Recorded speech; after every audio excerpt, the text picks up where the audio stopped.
some music or something. Or are you quiet? Oh, you want me to play something? Yeah, it's kind of quiet in here. Okay.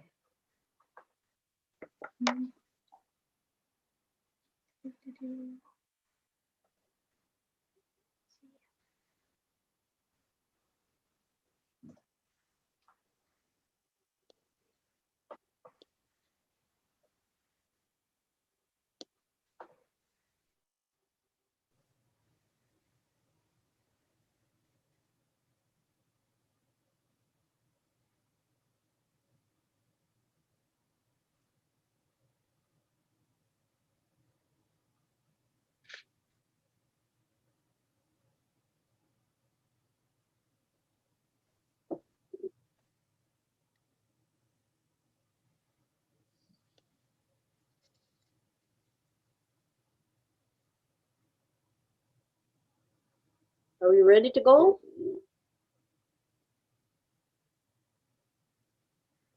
I thought Rhonda was going to help us with some music, but by the time she gets ready, we'll be ready to go. Just give me a heads up when I it's will. time.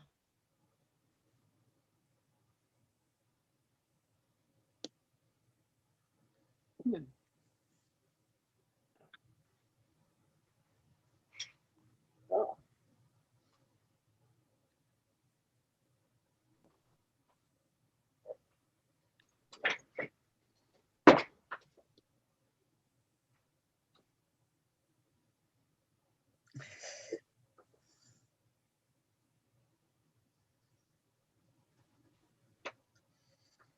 This is the word of the Lord, your creator. I am the God who stood before the world was framed. I am the first, the last, and everything between. I hold your future, can know these things by me. So don't fear, I will be. Sing aloud, y'all. Sing, sing, obey. Water is coming to the thirsty. Yeah. Though you are empty, I am the well. Draw from me, I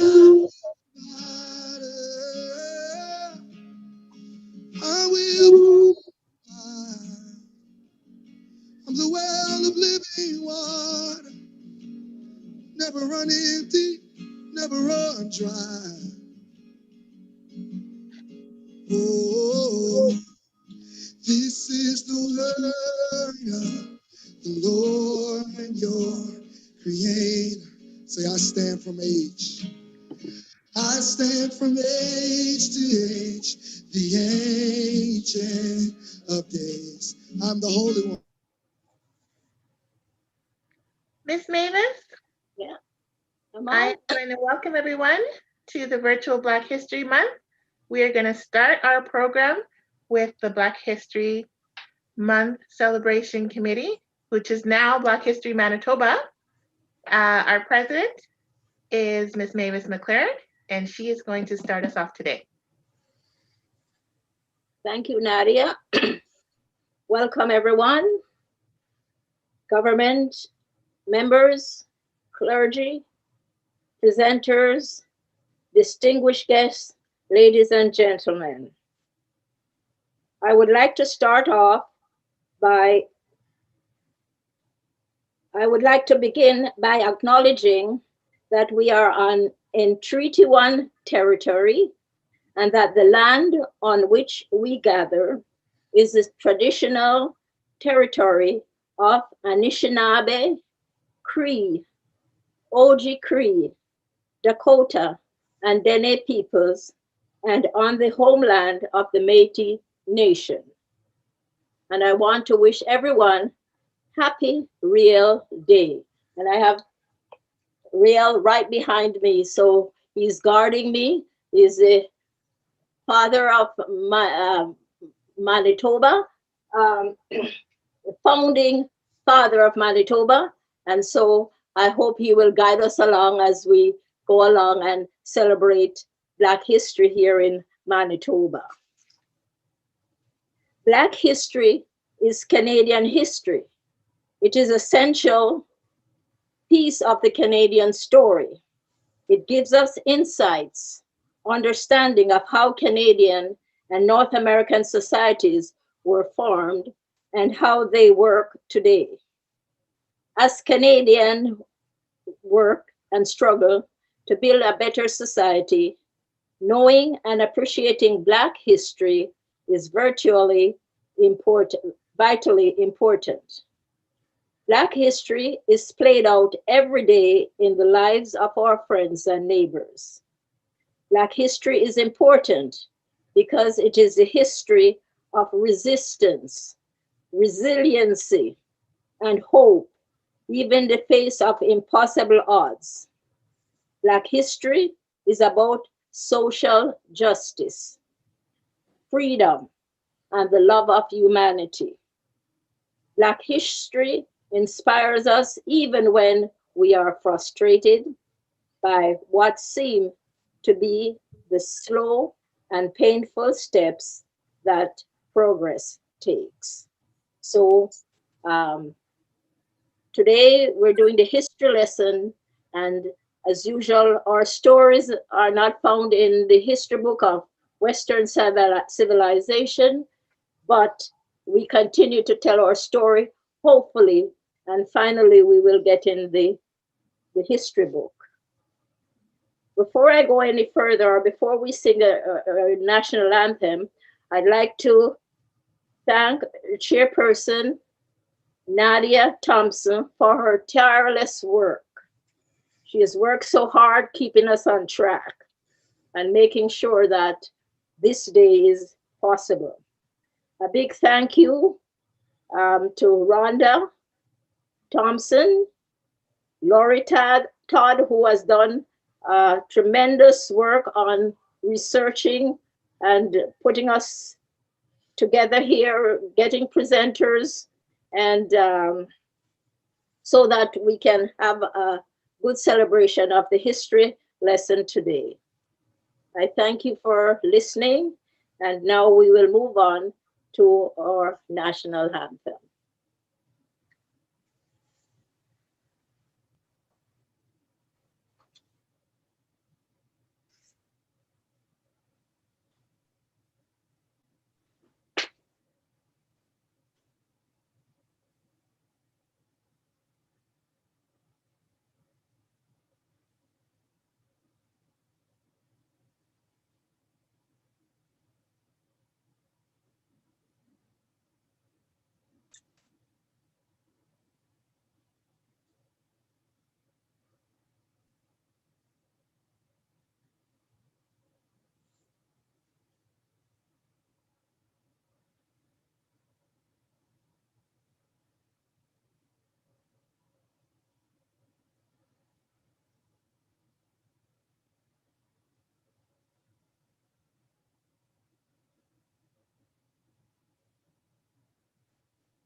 It looks like we're having a little bit of technical difficulties that's not playing. So until we get that, I want to welcome everybody. Thank you so much for joining us. And please, if you're representing any organization here in Winnipeg, say hello in the chat to everybody, and so that we know where you're from and who you're representing. We would normally acknowledge you in person, but of course, that's not going to happen today. Ooh, we have visitors from Lauderdale Lakes in Florida. welcome. That's Miss Mavis's sister. My How sister. are you? Yeah, that's awesome.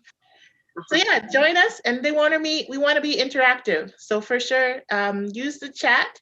You can interact with us there. I know that a lot of you have been at this event before, so I think we're ready to go with our anthem. But please use the chat and interact with us as much as you can during this day.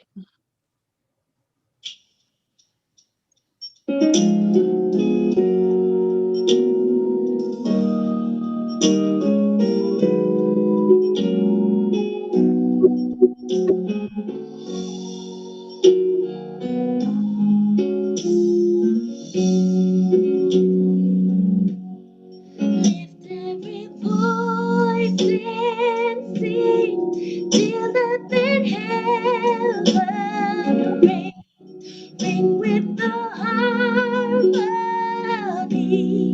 of liberty.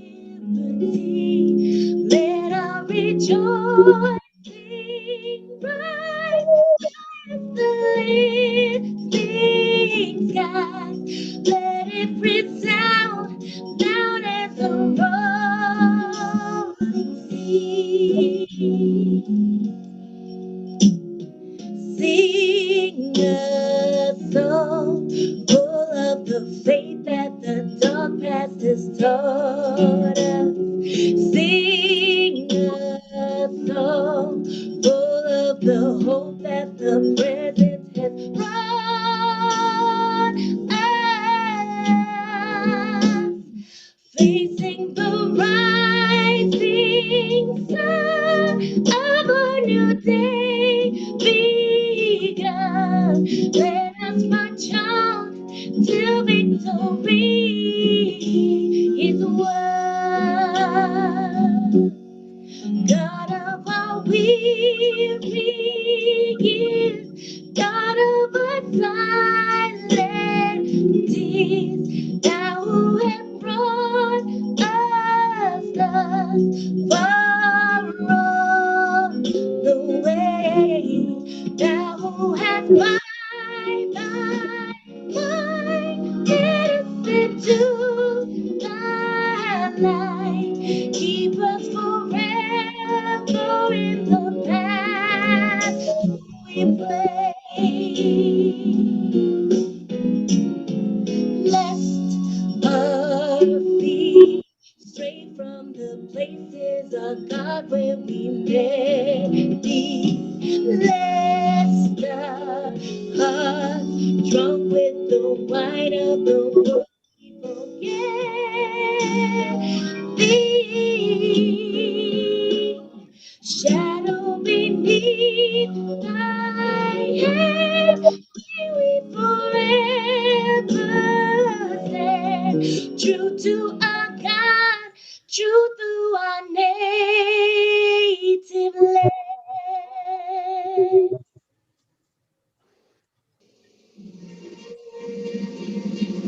On Canada, our home and native land, true patriot love in all of us command.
And now, I guess I'm going to be telling you an Anansi story.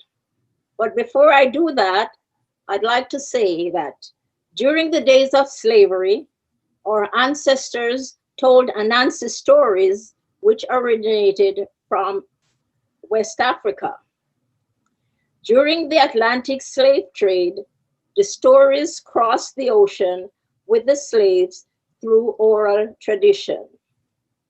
It can be said, especially in the Caribbean, that Anansi's cunning ways symbolized a resistance to powerful slave owners.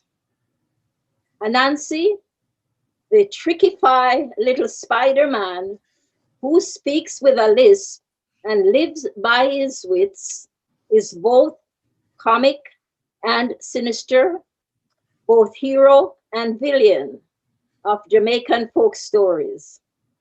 He points up human weaknesses and shows how easily we can be injured and destroyed by our greed or stupidity or by confidence in the wrong people and things. Now, the story I'm going to tell you has a Christmas flavor.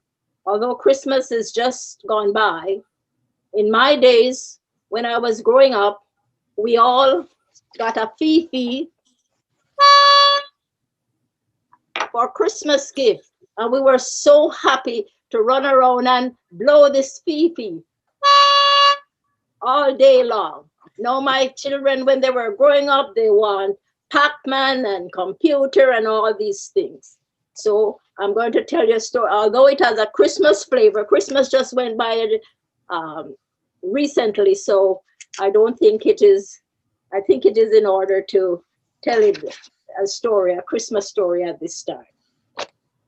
And it's called Anansi and Fifi. Once upon a time, it was a bright Christmas morning, and Anansi's head was full up of joy, his face full of merriment, and his pockets full up with oranges and tangerines that he stole from Busher's pasture. Anansi danced along the country roads shouting, "Christmas, Christmas." When he got to the shop corner, he saw a crowd of people laughing and talking together. And Nancy called out, "Merry Christmas, everybody." The people replied, "Merry Christmas, Bra Nancy." Any freeness broken down this way? He likes a lot of free stuff, you know. "Only free time," one man shouted. And Nancy laughed. "Kia, kia, kia, kia, kia, kia." "That's nice," he said. Free time, palam pam pam." And he laughed again and danced down the road until he came to the post office square. There was another crowd of people laughing and talking together. "Merry Christmas," everybody shouted. "Anansi, Merry Christmas, Bra Nancy," replied the crowd. "Any freeness working down ya?" asked Anansi. "No," laughed a man. "Sure. Freeness scarce nowadays." "Only for big people," said the man. The picnic them are your children, having big free spree down at Busher's Park.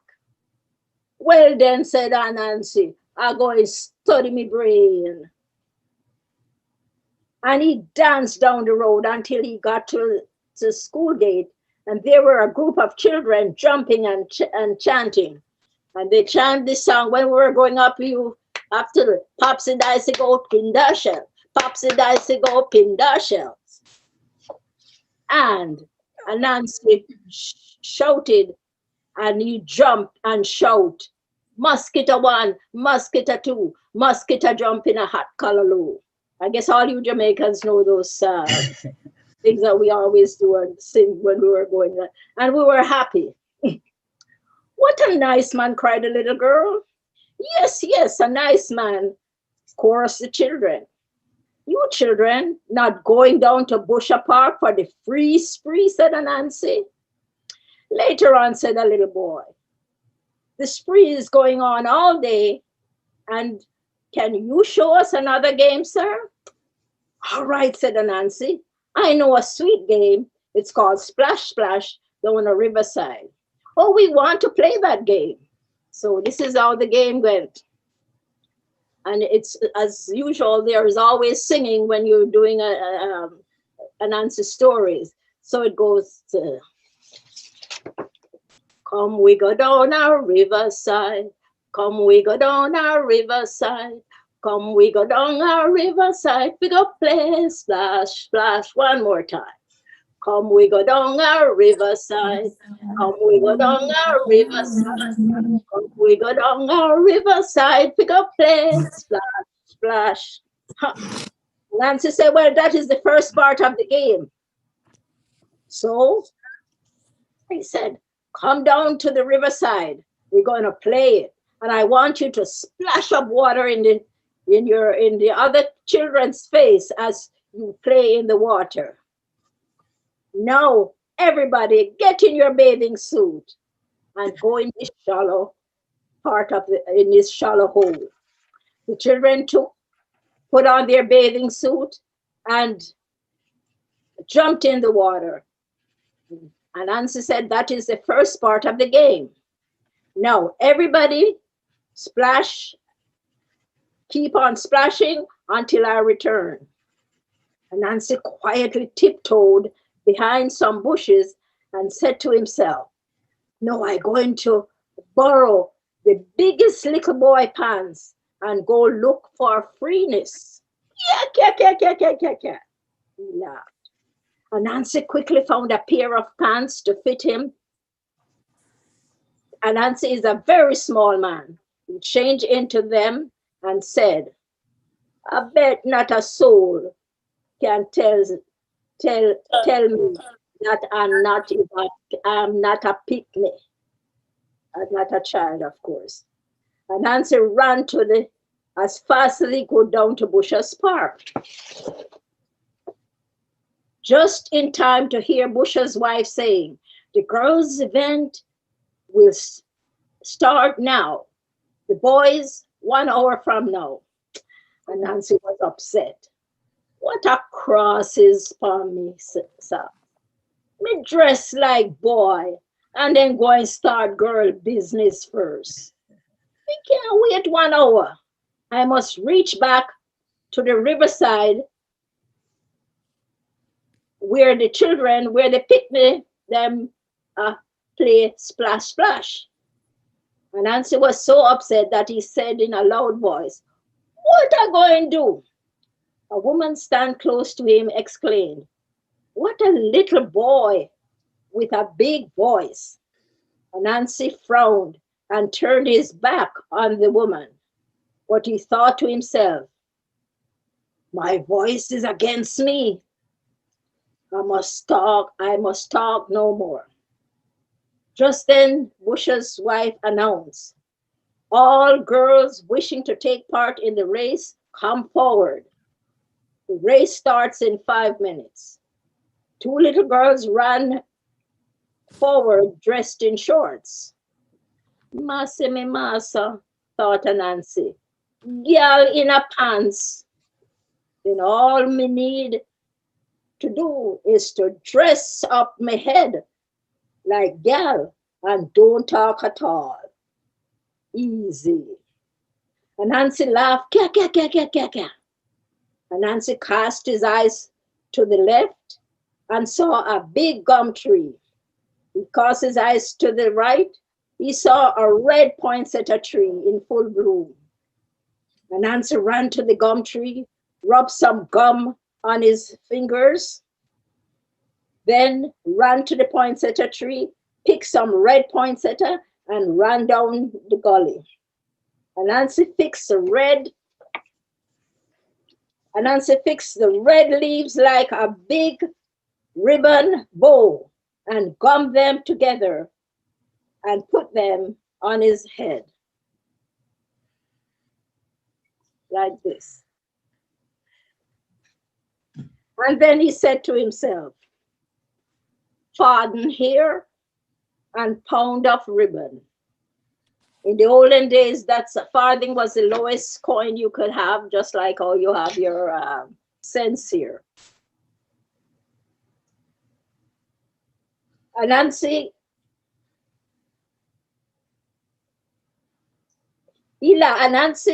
ran up to the start line of the girls' race.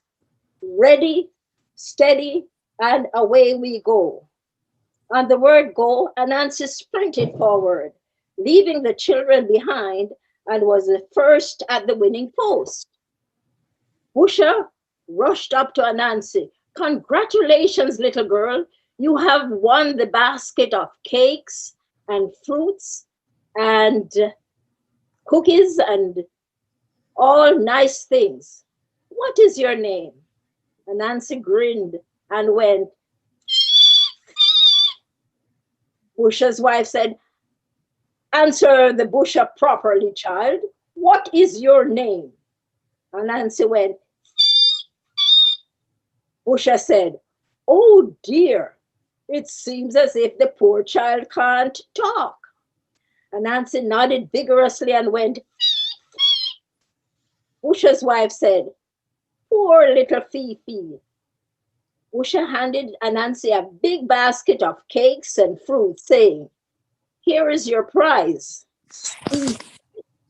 Children give Fifi a big hand. All the children clapped their hands, shouting, "Fee, fee, fee, fee." Anansi saw the hands clapping. He remembered the children splashing in the river. Anansi went, grabbed the basket, and ran through the crowd. The children ran after him, calling, "Come back, Fifi, Fifi, Fifi." But they never caught up with Fifi, and they never saw Fifi again. And that is why at Christmas time, children love to blow Fifi. Is a Nancy make it. Jack Bandora, me no choose none. That means I'm not responsible for anything in the story. And that's the end.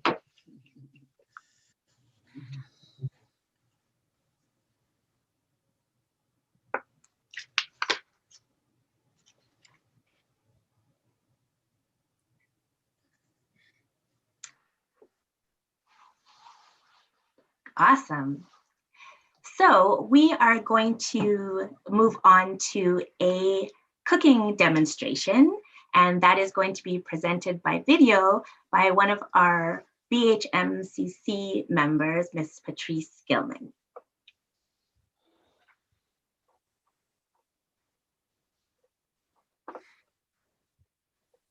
It is Black History Month in Canada, and this is my auntie, Chef Patrice. Today we'll be making jerk chicken wings and potato wedges. These are the spices that we will be using during this process. Here's another angle. Now that we're done being introduced to our spices, we're going to mix them up and put them in a grinder where we'll blend them.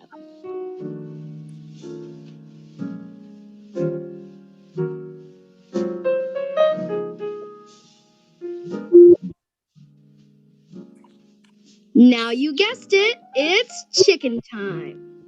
This is where your blended spices come in to season the chicken. And as you guys could see, my auntie's doing a pretty good job of it.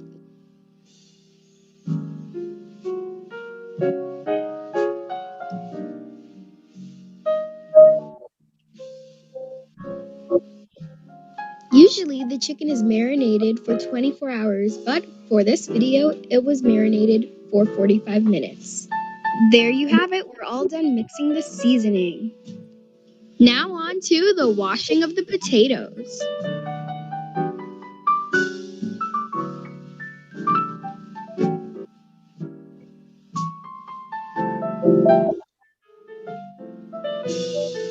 Now we're on to the wedges. To make wedges, you'll need potatoes, and as you could see, my auntie is washing the potatoes thoroughly. We have to always make sure our potatoes are nice and clean. Now we are creating our wonderful seasoning for our potatoes. Now we're going to be slicing up our potatoes. If you're recreating this dish, make sure you guys have parents in your kitchen or even have your parents doing this part. Potatoes are really popular in Jamaica and other Caribbean islands. However, it is grown widely in the parish of Manchester in Jamaica. Auntie Patrice is now slicing them into tender size.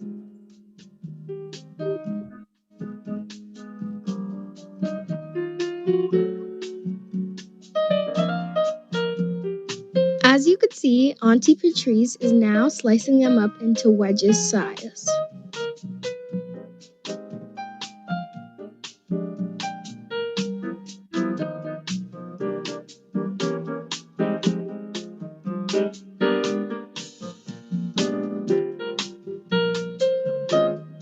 Now we're going to move on to the next potato.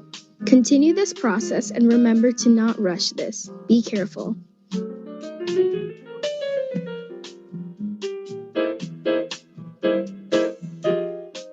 Now the potatoes are all done being cut up into size. Look at how beautiful. Here's a nice close-up of the potatoes. Look at them, they're just amazing. Now we're adding our spices to our potatoes, or you guys could just call them wedges at this point. Isn't it amazing? Look at this. Watch how carefully it's being applied.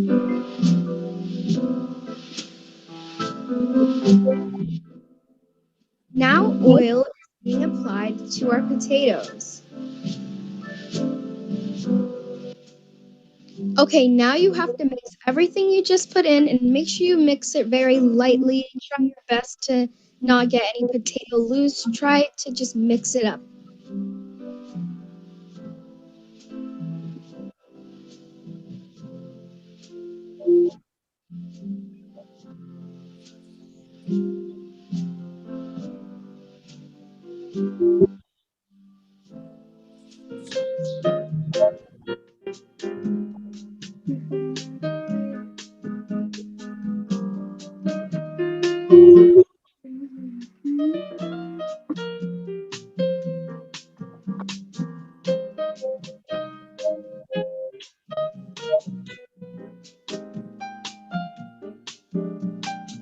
Now we finally finished the mixing process. Look at them. That's just how it's supposed to be done.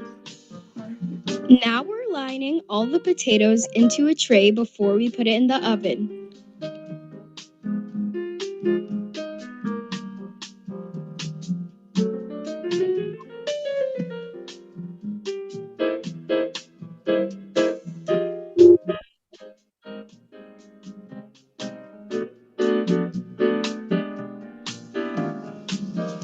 Because we have so much potatoes, we're making room for the others to fit in.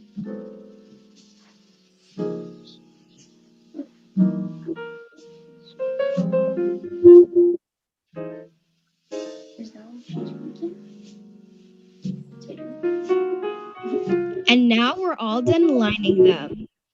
After some time of settling in the seasoning, we are going to put our seasoned chicken on a pan as well.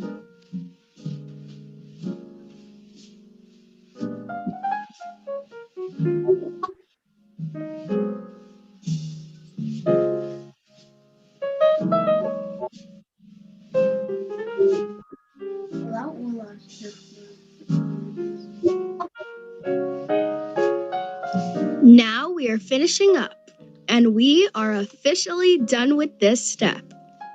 This is an overview of everything that will be heading on to the oven. Look how delicious it looks. As you could see, Auntie Patrice is now putting everything that we seasoned and prepared into her oven.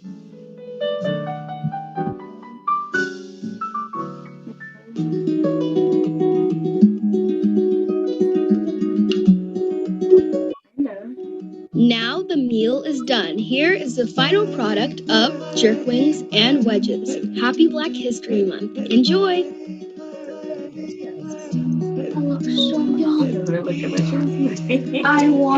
The following are images of the dish.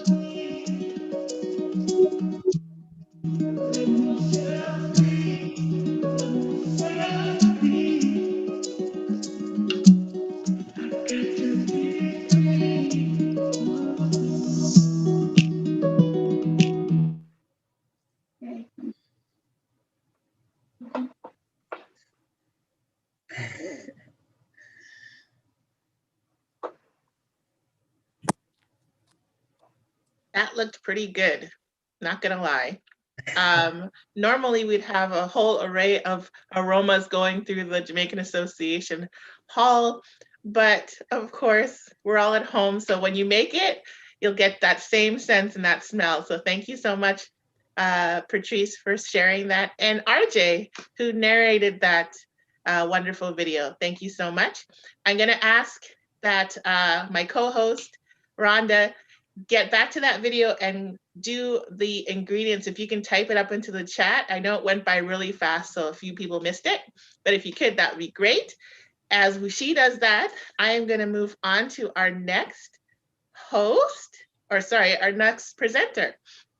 We are very privileged and we are so thankful to have Ms. Rosemary Sadler join us. And for a lot of you, we've talked a lot during Black History Month and throughout the year about this wonderful book that she is going to talk about. So I'm not going to get too much into it. I'm just going to introduce her to all of you. Rosemary Sadler, Order of Ontario, is a social justice advocate, researcher, writer, consultant, and international speaker on Black history, anti-racism, and women's issues.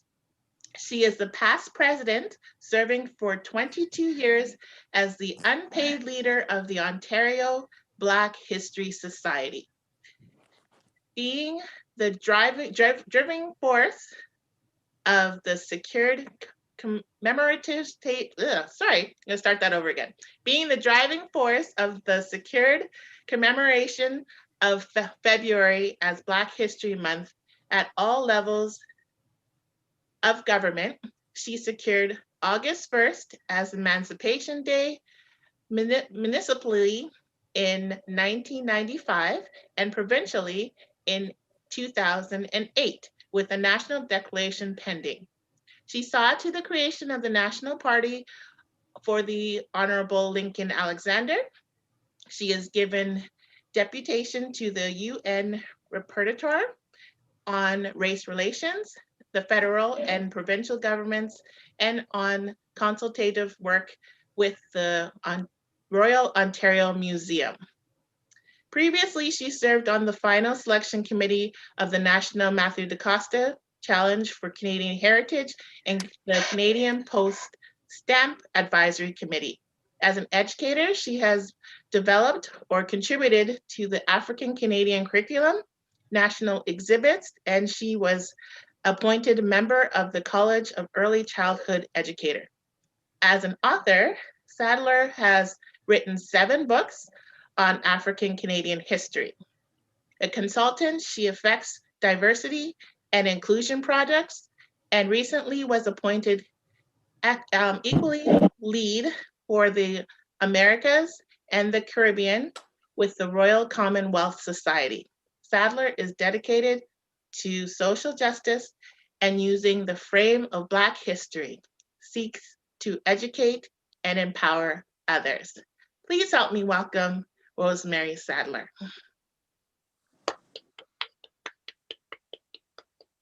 Hello, everyone. How are you? Happy Black History Month. And hi, Lori, I see you there. And thank you so much, Rhonda and Nadia, because I know that you were also part of this. And thank you so much, Mavis McLaren, for your Anansi story. I haven't heard one for a while, so that was really quite lovely. I'm just going to talk a little bit. Like you, I'm at home talking to my computer, but there's a couple of things I just wanted to go over with you. Thank you so much for reading my bio. I appreciate that. Now everybody knows they're going to have these great expectations. I'm just a regular person trying to do something that I think is important. And I think that in the process of saying that, it's important for us to remember that um, there's another acknowledgement. Yes, it's definitely, we always acknowledge First Nations, or we do in more recent times, but there's another acknowledgement that I think we need to make. And I'm going to provide that now. I would like to acknowledge that this land was settled and supported very early by people of African descent. The first named African being translator Matthew da Costa by 1604, and of the ongoing and seminal contribution made by him and those that preceded and followed in Canada's development. We are grateful for those Africans who blazed trails that we continue to develop socially, culturally, artistically, athletically, economically, militarily, educationally, and politically for the benefit of all Canadians. We must acknowledge that African Canadians were an integral part of shaping Canadian history, and our history would not be the same without the Black experience. Now, I know sometimes people think that history just means that you talk about what happened a really long time ago, and it does, but it also means how things that happened a really long time ago connect to how things are right now. So what I think I'll do before I read a little bit of my book to you, I've got a couple, but I'm reading from one for sure. I just wanted you to know about how we got to have Black History Month here. And you can hear me, right? The sound is good? Okay, good. Yeah, I put my headphones in just in case. Black History Month is not something that somebody just gave us. And they didn't decide, well, we'll just give you the shortest month in the year to make your life more challenging. Black History Month came about because in 1926, a man by the name of Carter G. Woodson had just been part of celebrating Emancipation Day in the United States. And he was just so energized and so reminded of how much the contributions and achievements, the experience of so many people of African origin was not reflected, not represented in anything he saw around him, that he thought we should have something that he called Negro History Week, because in 1926, people of African origin were referred to themselves as Negroes. So he looked at the calendar and he was trying to figure out when would that week be? What makes sense? And there were two dates that he settled on. One was the date, the week in which President Abraham Lincoln's birthday took place, which was February the 12th. And there's a lot of stories about whether or not Lincoln truly wanted to see an end to slavery or not. Nevertheless, he did ultimately sign the Emancipation Proclamation. The other date is yesterday, February 14th, which was the day when Black abolitionist Frederick Douglass was born, or the date that he gave himself, because as an enslaved person, he really didn't know when his birthday was, and most enslaved people didn't know. So Negro History Week started in 1926 in the United States, and by 1970, it was Black History Month. Now, in the meantime, there were Black men in particular who had the opportunity to travel a lot between and among different states and across the border between the United States and Canada. People who were porters, members of the Brotherhood of Sleeping Car Porters. And they liked Black History Month. They liked what they saw. So in the 1950s, in downtown Toronto, at a Black church called the British Methodist Episcopal Church at 460 Shaw Street, a women's group called the Canadian Negro Women's Association, a group that also started the first seeds of something that we later called Caravana, But nevertheless, they decided to host the first ever in the city of Toronto celebration of February as Black History Month. And it was hosted by a man who later went on to become a citizenship court judge and who also helped to, with others, to bring about a change in the immigration laws so that we then had a point system. And that man who hosted it was Stanley G. Grizel. That was only within the Black community though. So by 1978, an organization was formed by Dr. Daniel G. Hill, who's the father of Dan Hill, the singer, and the father of Larry Hill, the writer, Lawrence Hill, the writer. Dr. Daniel G. Hill, his wife, Donna Hill, Lorraine Hubbard, who was the descendant of the first Black mayor of the city of Toronto, Joan Kosmarski, a teacher, and a few other people, Will Snow Brooks, first Black principal in the city of Toronto, created an organization called the Ontario Black History Society. And that organization petitioned the city of Toronto for the first ever formal community-wide celebration of February as Black History Month in the country, 1979. So why are we celebrating the 25th anniversary of Black History Month in Canada? All these dates, right? Well, yes, it's continued to be celebrated since 1979 with the city of Toronto. I became president of the Ontario Black History Society in 1993. My son was a year old. I was at home with 3 children. And we also had a new person in the office. Neither one of us realized until it was almost too late that we were supposed to petition, write a letter, a formal letter to the city of Toronto and ask them for Black History Month. So here we are, weeks away from February, and it may not have been celebrated. So that was really kind of scary for me. And it also reminded me of what a very important time of year could be lost through something so easy, and how it just needed to happen. So I went to the city, tried to get something that was secured and annual with, no matter who was in the office or remembered or forgot to ask for it. But then I went to the province of Ontario, and our contact person there, Daniel O'Brien, effected a Black History Month proclamation for the province of Ontario. I went to every province across the country, including Manitoba, and got a proclamation of Black History Month early on in the 90s. But I have a feeling that there's different levels of proclamations, and some are stuck and annual and permanent, and others are like a letter of congratulations. Nevertheless, by 1995, I had approached the federal government, and it was ultimately Jean Augustine, who was then Parliamentary Secretary for Etobicoke Lakeshore and MP, Parliamentary Secretary and MP for Etobicoke Lakeshore, who did it, who got it through. So February 1996, because you don't celebrate it in December, February 1996 was the first national celebration of February as Black History Month in this country.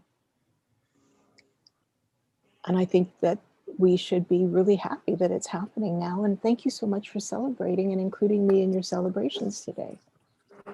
So in the meantime, what I was doing with the Ontario Black History Society was a volunteer position. I held the position of president for 22 years as an unpaid position. But I was asked to do other things, and I felt highly compelled to do them. I had children in school who were not being reflected positively.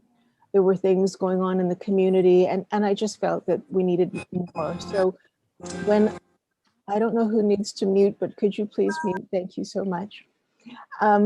So when I was asked by a publisher if I would write a book, I was honored, but I mean, it wasn't like I'd been working on a manuscript.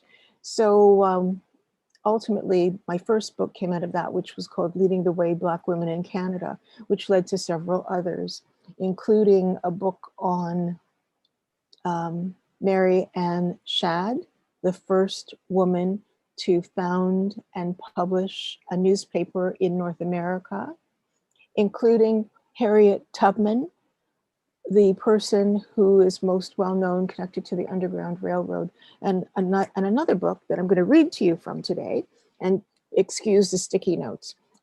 The Kids Book of Black Canadian, there we go, the Kids Book of Black Canadian History, which got all kinds of awards. And you've got one, thank you, Lori. All right, when I get to Winnipeg and meet you, I will sign it. It got all kinds of awards because it was filling a need that was really just so important. I should tell you, maybe just before I do that, both of my parents are people of African origin. My mother's family came into Canada probably during the 1830s on that thing called the Underground Railroad. And my father's family came into Canada on the first 4 waves of migration of Black people to Canada. So my father's family has been here since 1783. They were Black loyalists, late loyalists from the War of 1812 and refugees of the War of 1812. So I'm rooted in this country, but I'm fully aware that people of African origin come to this country from all over the world. And that's why we have this thing called an African diaspora. So that's what I'm going to read from. Lori, you can read along. African beginnings. Black history started on the continent of Africa. Like Canada, Africa is a diverse place. Most African people are Black, but others are of Asian, Arab, and European descent. Africa is made up of many countries. It's a continent, remember that. And its people have a great number of religions, languages, foods, and traditions. And the food that we saw earlier, the jerk chicken, while that wasn't part of my own, thank you, Lori, my own food tradition, it's something I really like. I really enjoy it. And some plantain to go along with it, yes. Anyway, Africa's history is interesting and long. The oldest known human beings lived 2 million years ago in Africa. From this African birthplace, humans spread out to all parts of the world, including, eventually, Canada. Beginning in Africa, that's the subtitle. Long before the European explorers arrived in Africa, it had great cities and powerful empires. The African people were skilled farmers, doctors, merchants, metal workers, and sailors. They traded with the Arabs to the north and to the Indians, people, South Asians, to the east. For thousands of years, they'd also been creating wonderful art. Most people know about the amazing civilization of ancient Egypt in northeastern Africa. It began more than 5,000 years ago along the Nile River. You can still visit the pyramids, which are the tombs of Egyptian kings or pharaohs. But there were other incredible civilizations in Africa. And I'm going to just read a couple of examples. The Kingdom of Kush. Kush became a kingdom in Nubia on the Nile River south of Egypt around 800 BCE. The Kushites conquered Egypt and ruled it for about 100 years. Kush continued to flourish until 300 CE, Common Era. The Kushites were wealthy and inventive. They built pyramids, trained elephants to work, and made iron tools and weapons, while the Egyptians were still using bronze, which was a softer metal. They also developed the world's first form of writing based on an alphabet. And here's another one.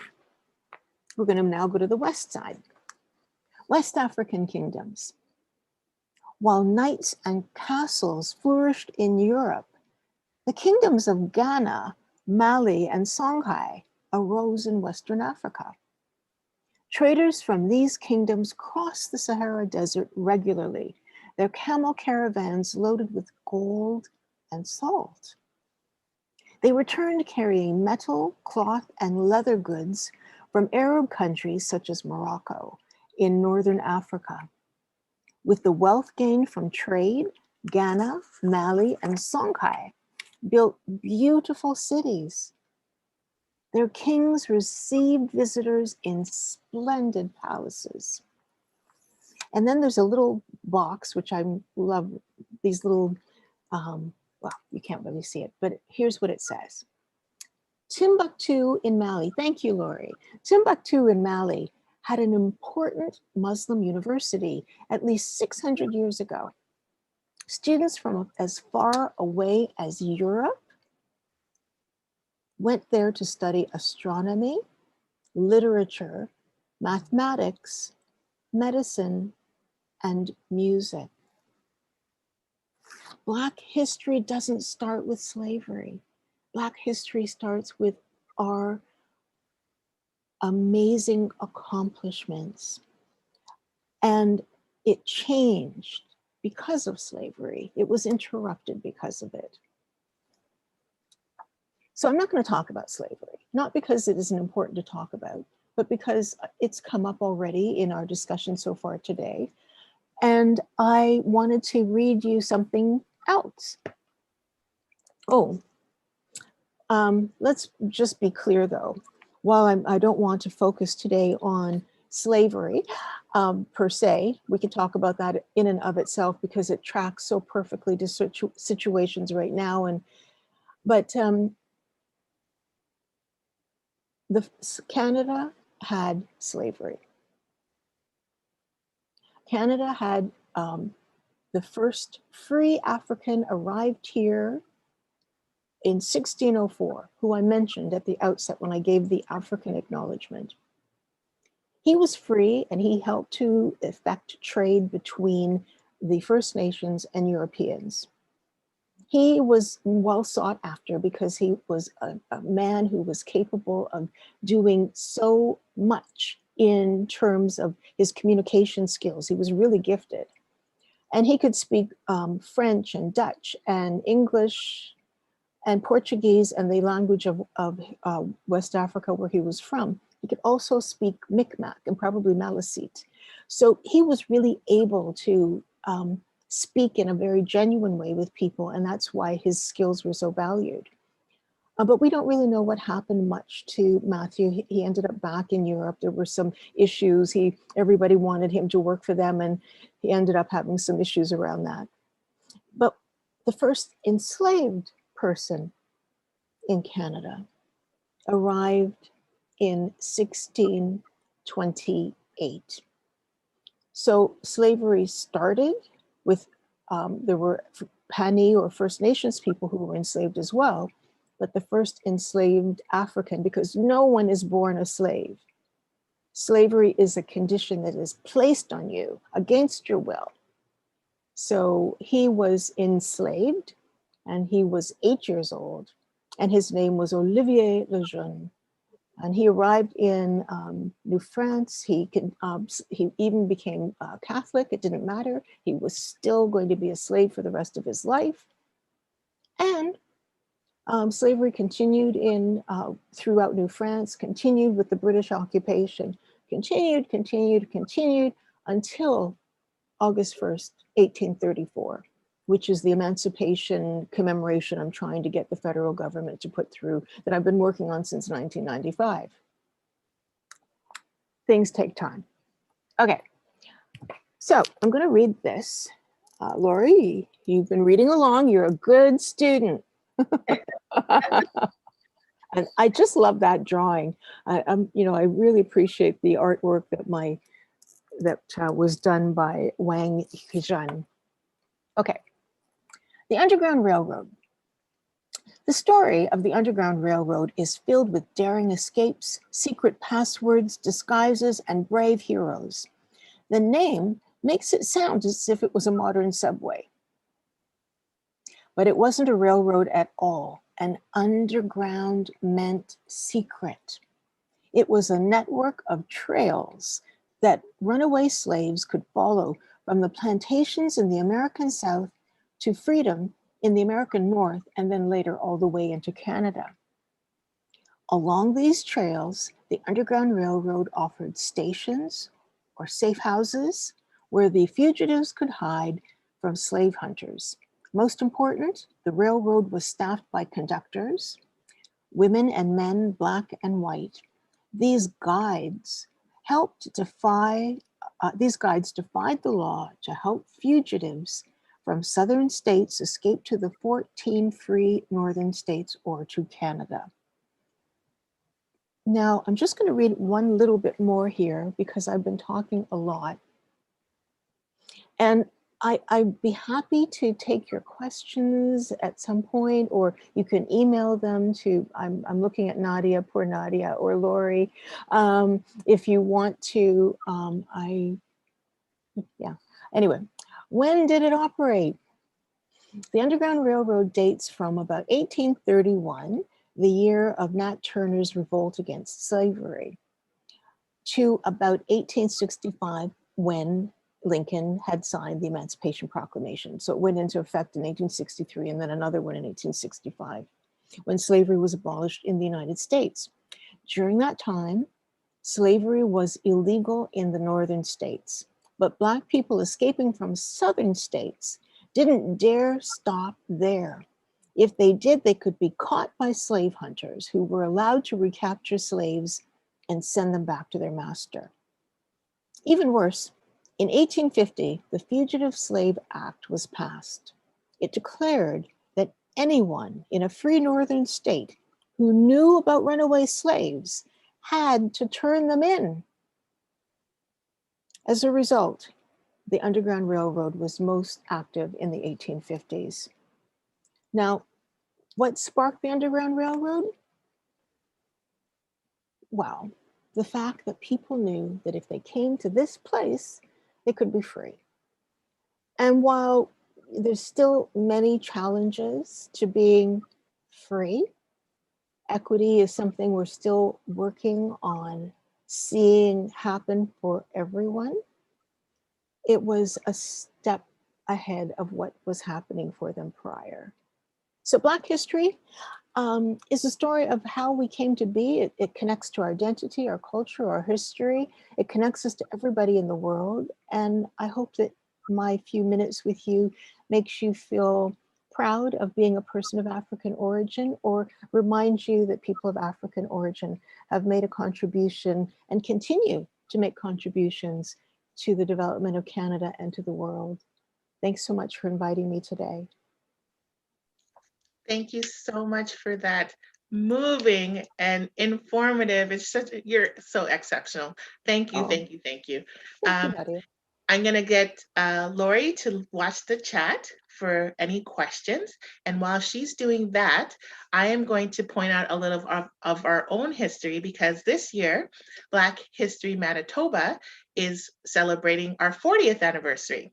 And our anniversary is different from the general anniversary of the 25th for the Canadian International Acknowledgement of Black History Month here, because back in '81, Mr. Wade Kojo Williams Sr.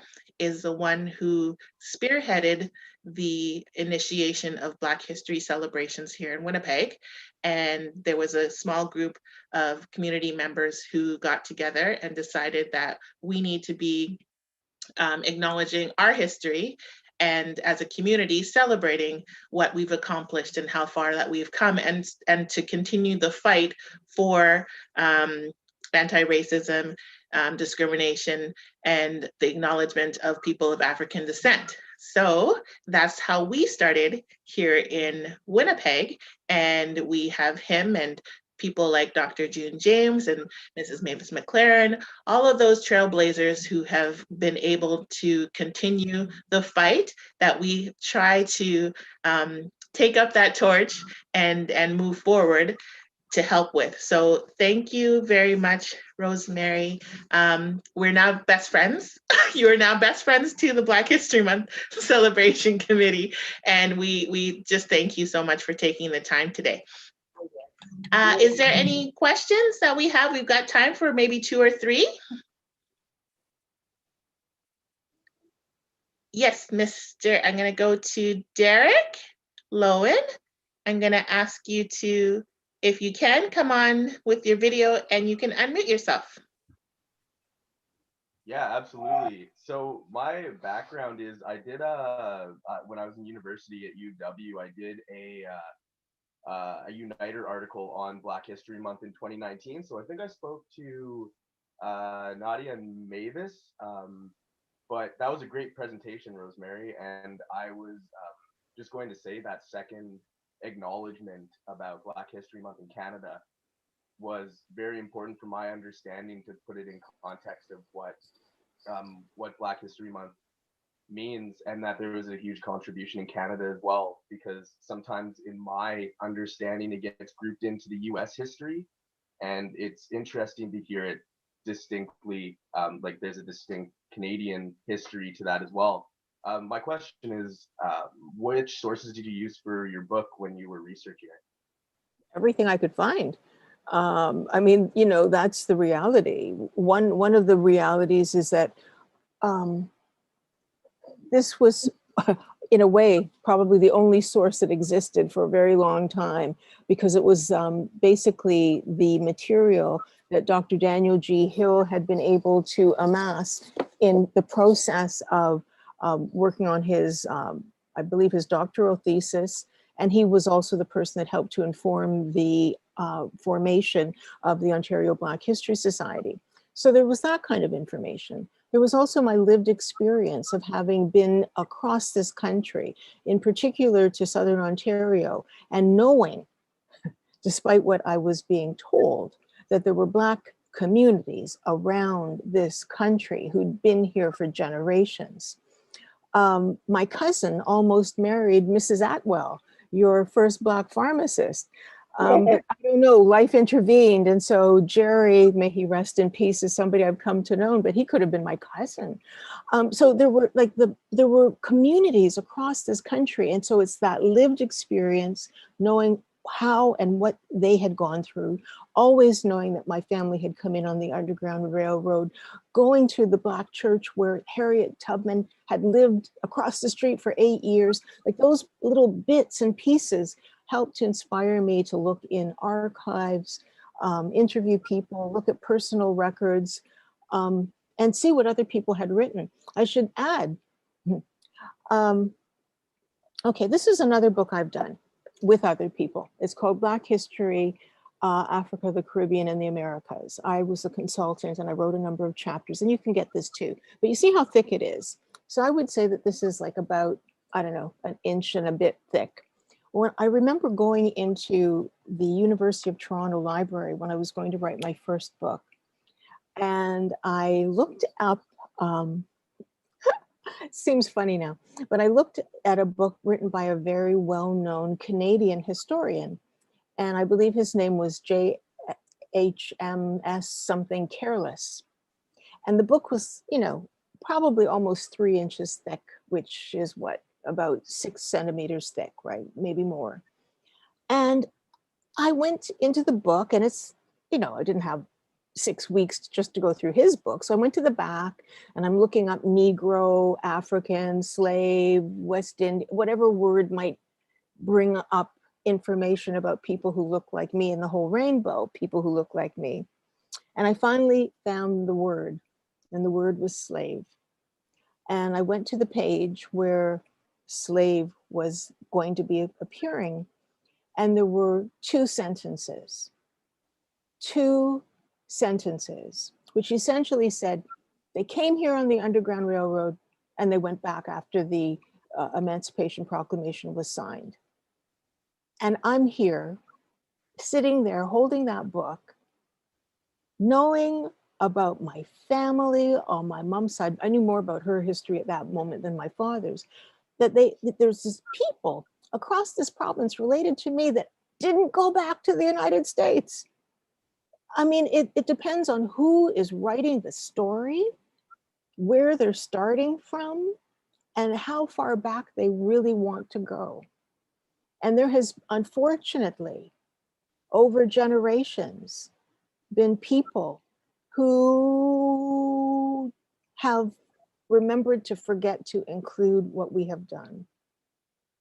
So I could go at it not from, well, I guess there isn't any because I just didn't know. I went into it knowing that there is history there, just from my lived experience. Thank you. That's a great answer.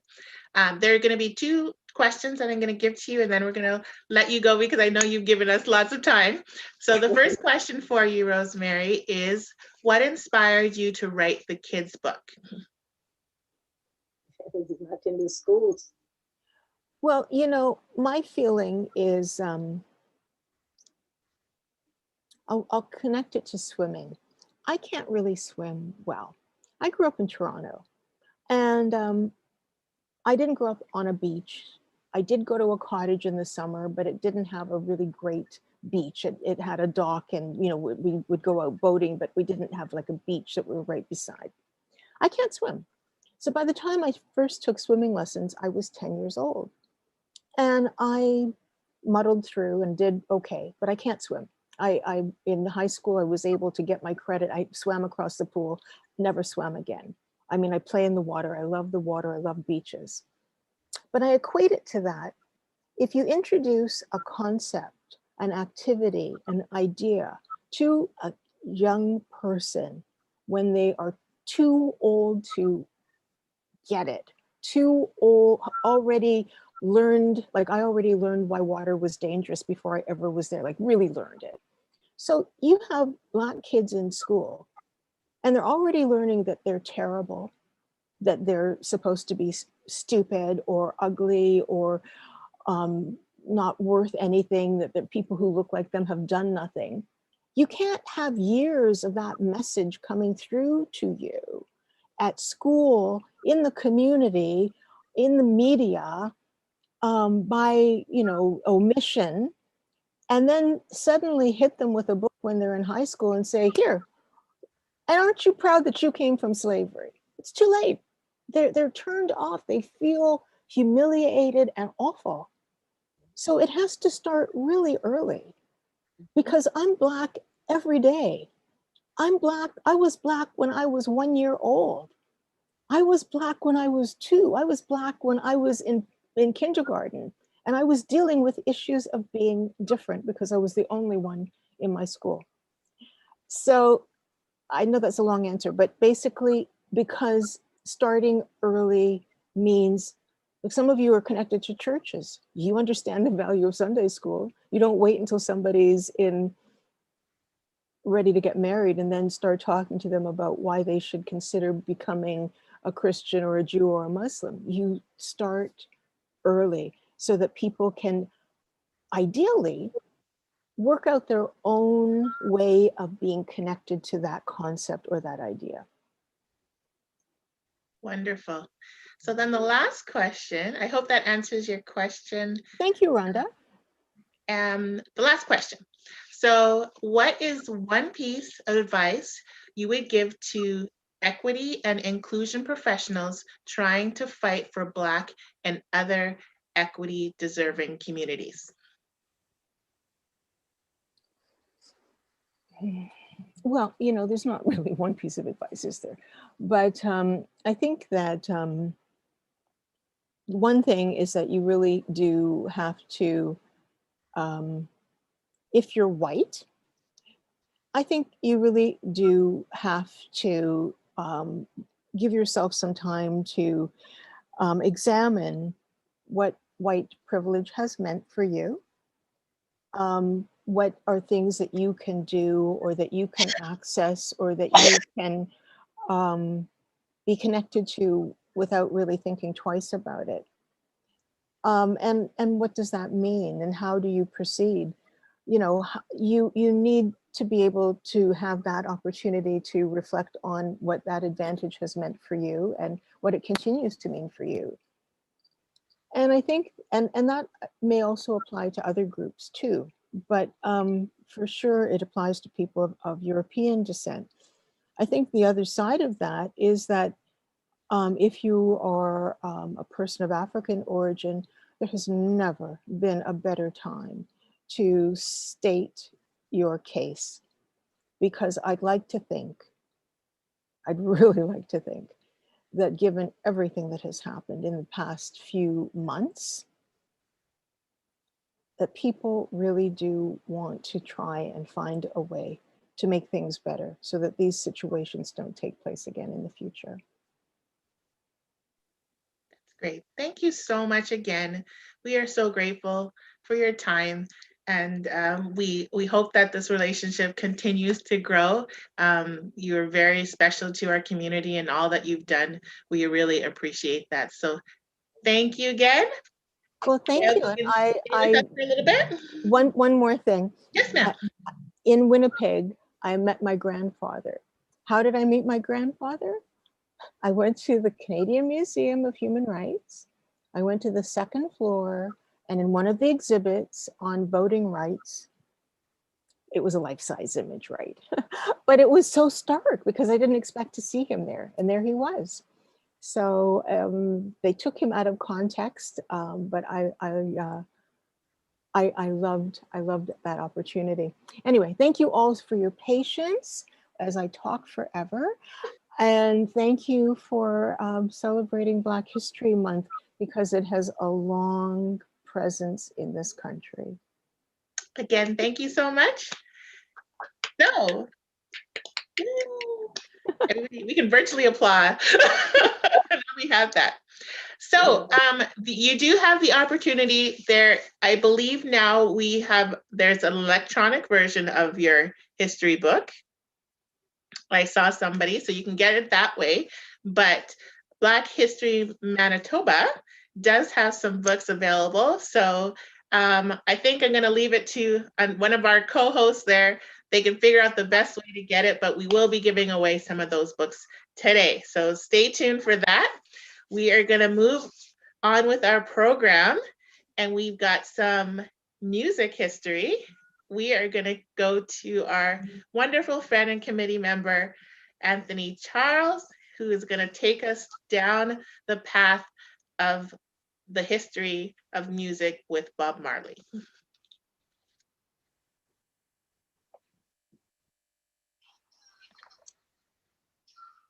Today, we're going to talk about a remarkable human being named Bob Marley.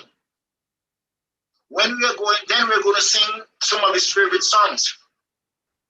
Marley helped in introducing reggae music to the world and remained one of reggae's most beloved artists to this day. Robert Nesta Marley was born in a small village called 9 Mile in Jamaica in 1945. Better known as Bob Marley, he was the son of a Black teenager mother and a much older white plantation overseer. He was bullied by his classmates because of his mixed race. By his early teens, Marley lived in Trenchtown, one of the city's poorest neighborhoods. He struggled in poverty, but he found inspiration in music around him. While growing up, Jamaica gained independence, but was thrown into a civil war. He started a band called the Wailers as he began to see music as a way out of poverty and a way to create social change. And he said, none but ourselves can free our minds. He made his first hit in 1975, already 13 years after recording his first song. He was a fighter for equality, transformed him, and he became an icon for social justice. He was able to support many poor people in Jamaica. Marley received an Order of Merit from the Jamaican government. He also received an Award of Merits of Peace from the United Nations in 1980. He died from cancer at an old age of 36. Adored by the people of Jamaica, Marley was given a hero's send-off by more than 30,000 people. His last words were, "Money can't buy life." Mali committed to fight oppression and also continues through his organization that was established in his memory by his Mali's family. The Bob Marley Foundation is devoted to help people and organizations in developing nations. Mali music continues to inspire and influence music, fashion, politics, and culture around the world.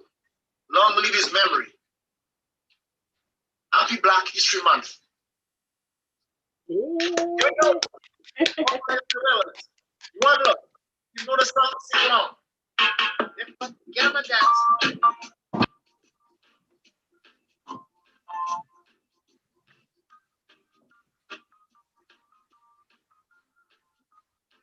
Music.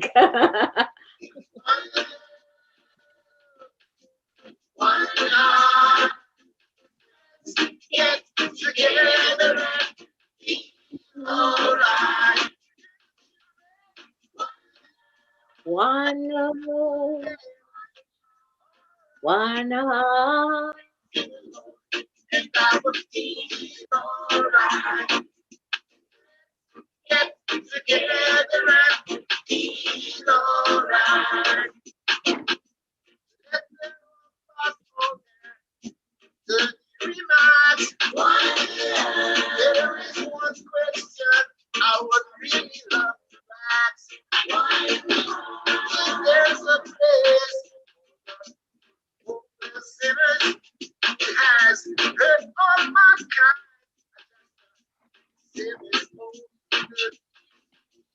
What about the one heart? What about the get together and feel alright? It was in the beginning, so solid in the end. Alright, give thanks and praise to the Lord, and I will feel alright. Let's get together and feel alright. Let's get together to fight this holy Armageddon. When the man comes, there will be no good. Armageddon knows you can take no center. There is no more hiding place from the Father of creation. One heart, alright, let's get together.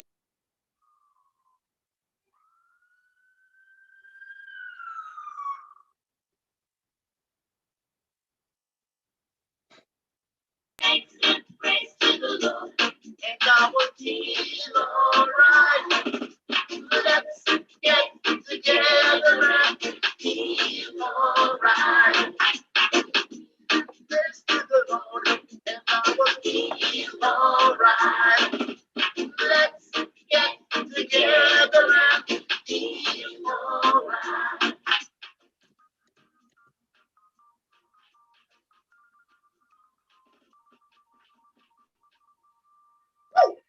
Thank you, Bob Marley. You make us feel alright. Today we're doing.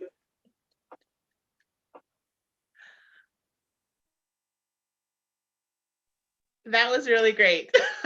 Thank you guys so much. That was fun. I hope everybody got a little bit. No? Okay. We'll get you. We'll get you. There's still time. We've got lots more music coming. We've got a lot more things going. We want to welcome next up to our previous Black History Award winner, Miss Marjorie White.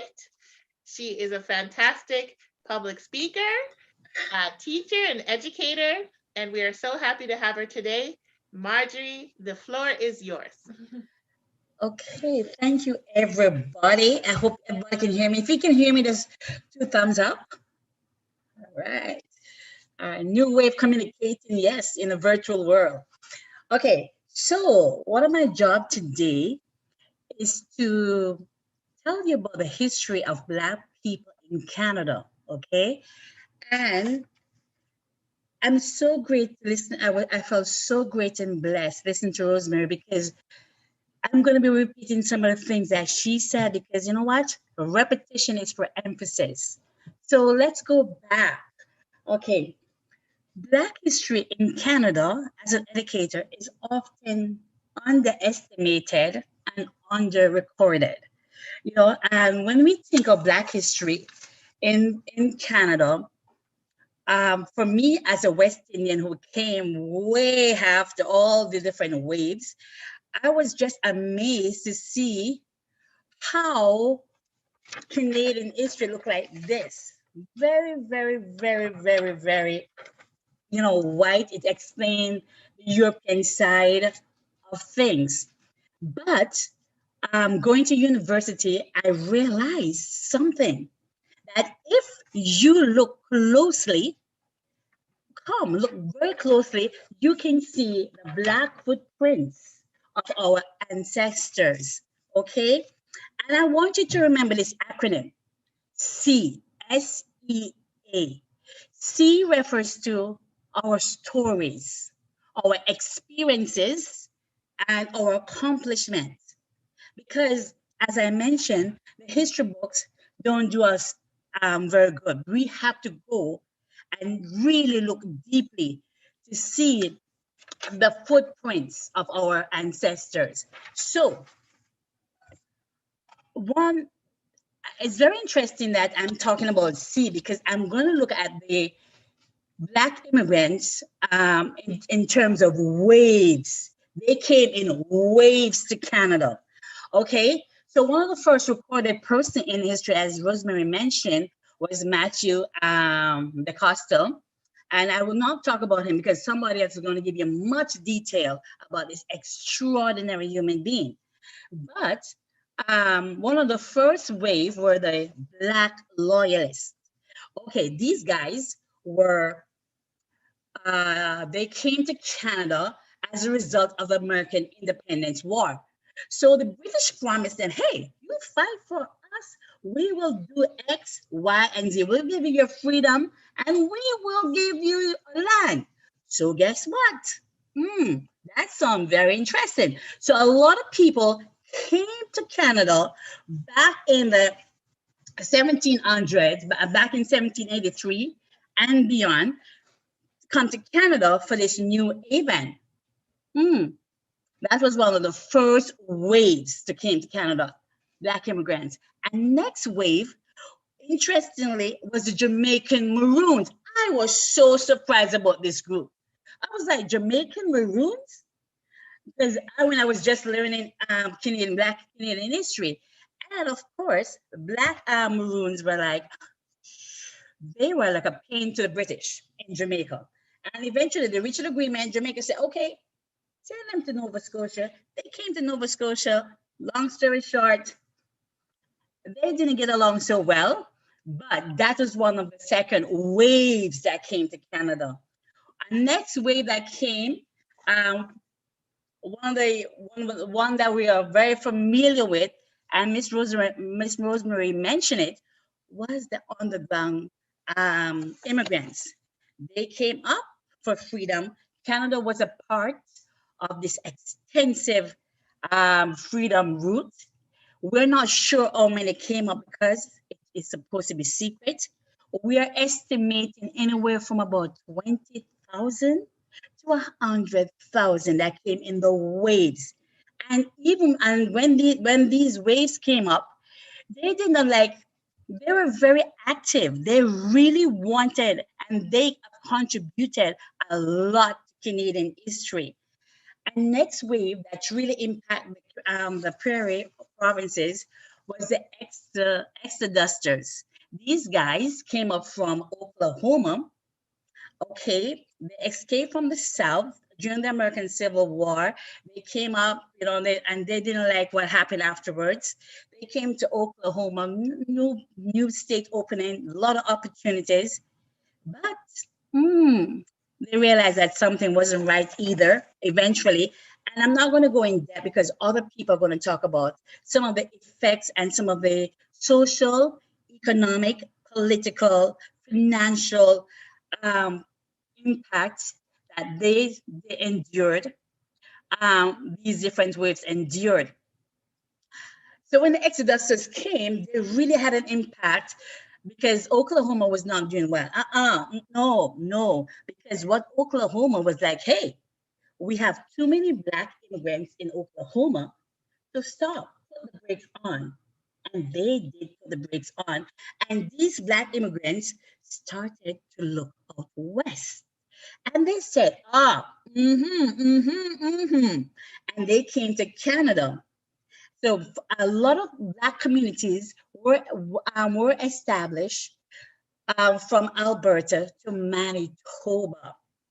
Again, I know others are going to talk about what happened to these exodusters when they came up. It was brutal, brutal, brutal, brutal. Some of the consequences, because as you know, the Prairie provinces is not a warm. It's not warm. It's not a warm place.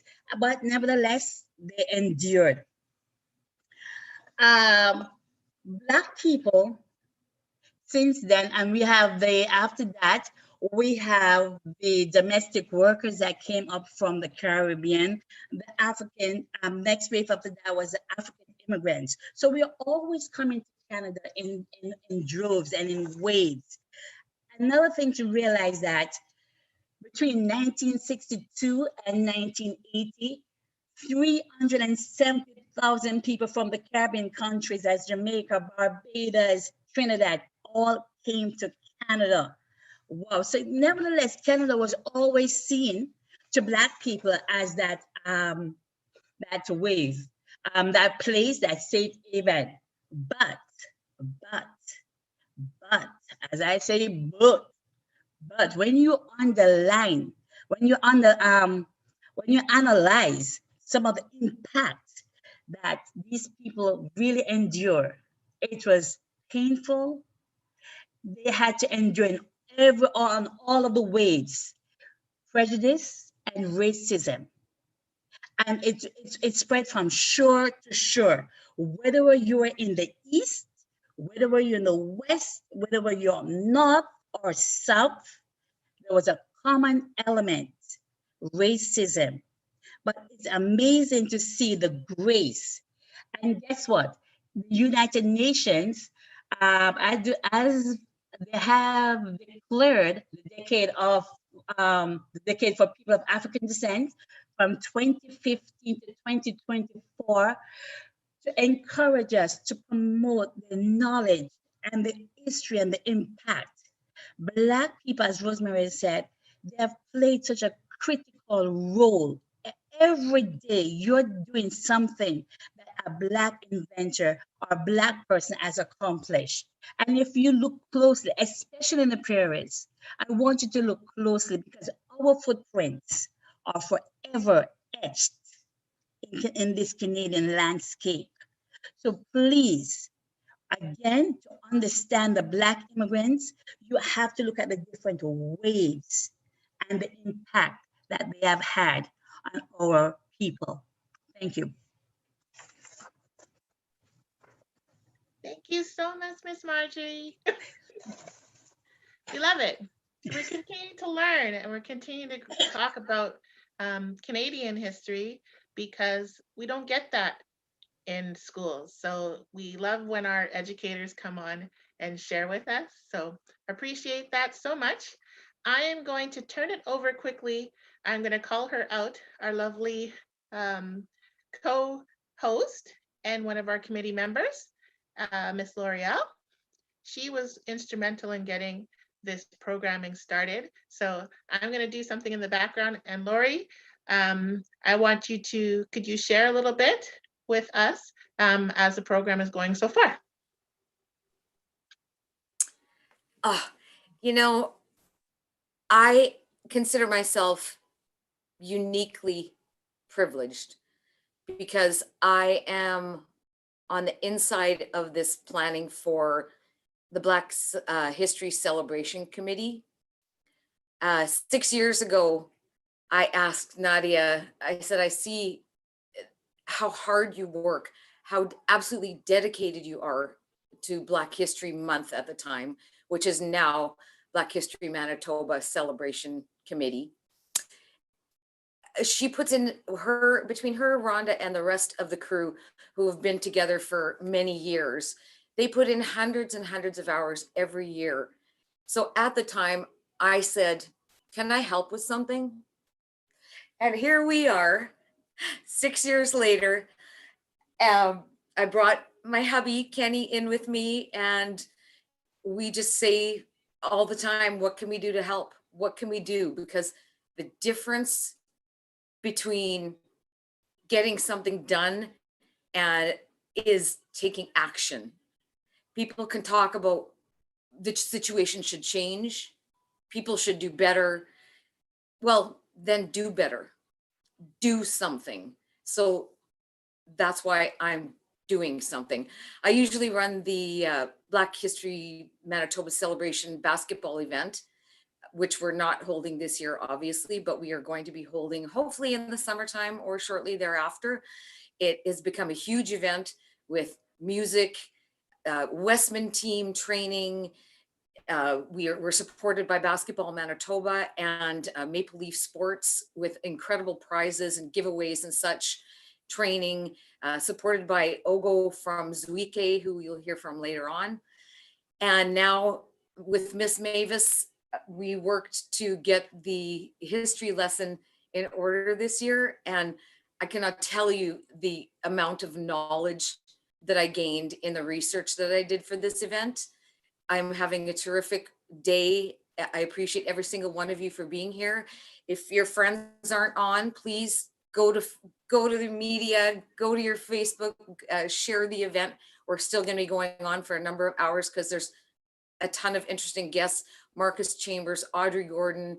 So stick with us. We'll have a little time for a little break and then come back. We'll do some more singing, dancing, and enjoy our holiday day together. It's sunny and beautiful. Thank you so much, everybody. Thanks, Lori and Kenny. Kenny, smile. Awesome. And of course, we're continuing the interaction because we would have normally been in person. And of course, we are not able to do that, but we want to still feel that same energy. So thank you, Lori, for sharing with us. And I think our next cooking demo is ready to go. Miss Rhonda?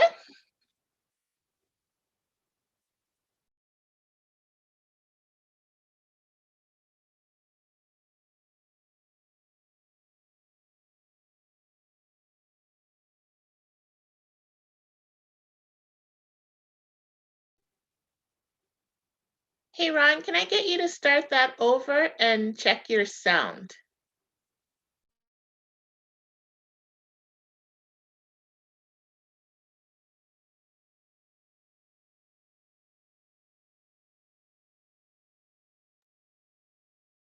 Today we're doing ackee and saltfish, accompanied by fried dumpling. Well, my nan used to make it for us all the time. So this is one of my personal favorites, and I'm sure that you guys will absolutely love it.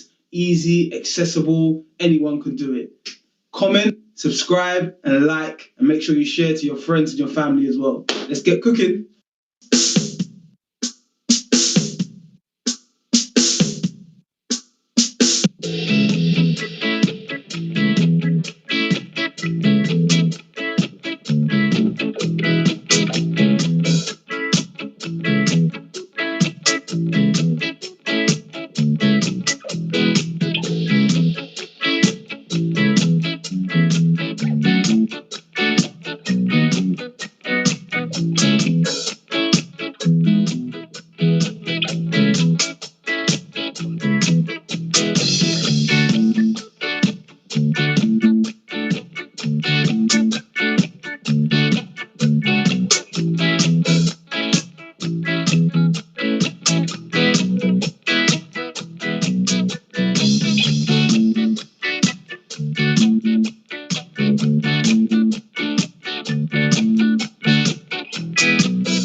Hello everyone and welcome back to my channel. So in this video, I'll be sharing with you how I make Nigerian jollof rice. So if you don't know what jollof rice is, it's basically a rice dish that's been cooked in a blend of peppers and tomatoes and onions, and it's enjoyed by various African countries, with Nigeria being one of them. So this recipe is simple and easy to follow, however the results are far from basic, and you'll be guaranteed jollof rice that's extremely delicious and full of flavour. So to know how to make this Nigerian favourite, please keep watching.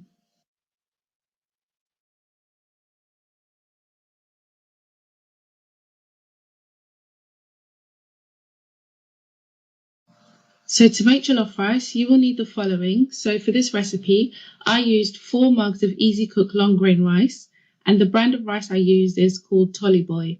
And here I'm just showing you the mug I used for reference purposes. You're also going to need 4 tomatoes. However, if you don't have any fresh tomatoes, you can also use 1 can of chopped tomatoes. You're also going to need 2 red bell peppers, 2 Scotch bonnet peppers, but adjust to suit your tolerance, 2 red onions, tomato puree, and I used about 3/4 of this tube. And for seasonings, I like to use a mixture of salt, all-purpose seasoning, nor chicken stock cubes to taste, and I also use 3 bay leaves and a tablespoon of dried thyme.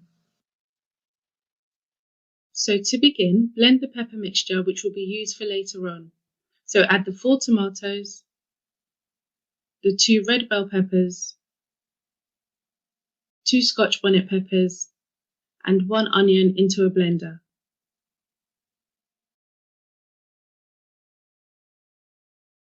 Then you want to add a little water to help the blending process.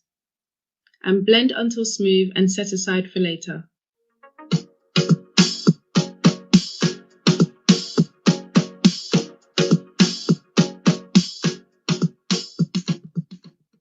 Next, you need to dice 1 red onion into small pieces. Now, if there's one thing that makes a difference to jollof rice, it's using red onions rather than yellow onions. Now, if you do try this, please let me know what you think in the comment section. So now you want to add in 1/2 cup of oil into the pot, and once the oil is hot enough, add in the diced onions and fry on a medium heat till they become translucent.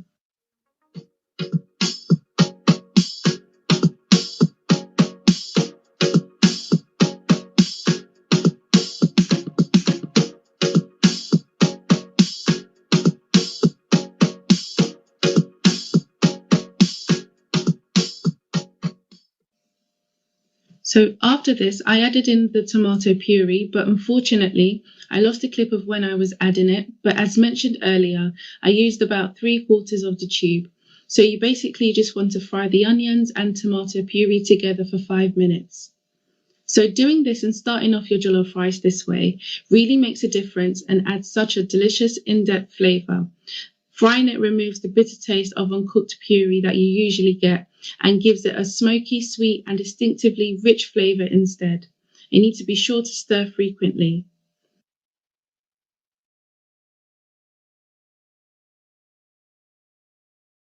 So once the puree has fried, add in the pepper mixture that was blended earlier and stir in well.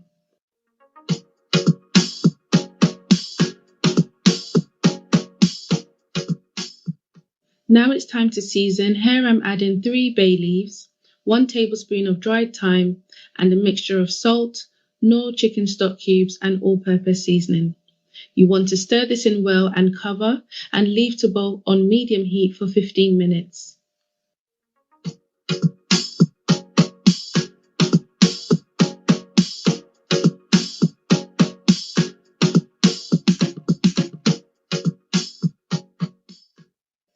While the sauce is cooking, wash the rice repeatedly to remove the starch. You want to do this until the water turns clear. And this step is very important, so try not to be lazy about it, as this will prevent unpleasantly sticky jollof rice.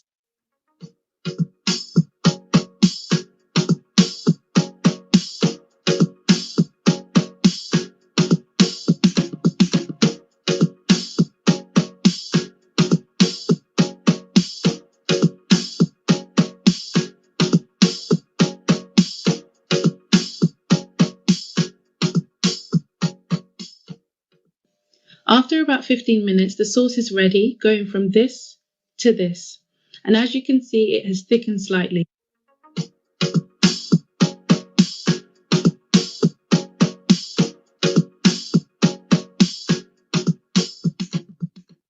So add in the washed rice and stir well to ensure the rice is properly mixed in.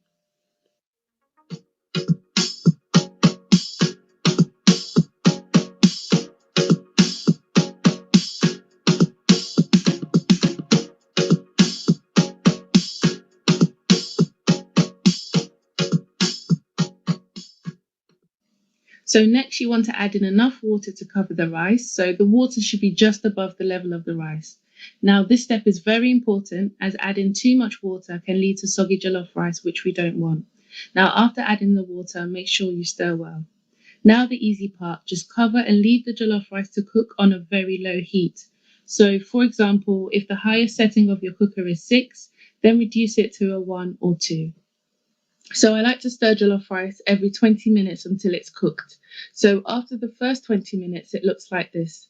You want to stir from the bottom up, and don't worry if you feel there isn't enough liquid to cook the rice. There actually is. It's the steam at this point that will do the remainder of the cooking. So cover the pot and leave to cook for a further 20 minutes before checking and stirring again. So after 40 minutes, check the rice and stir again from the bottom up. Cover the pot and continue to leave to steam.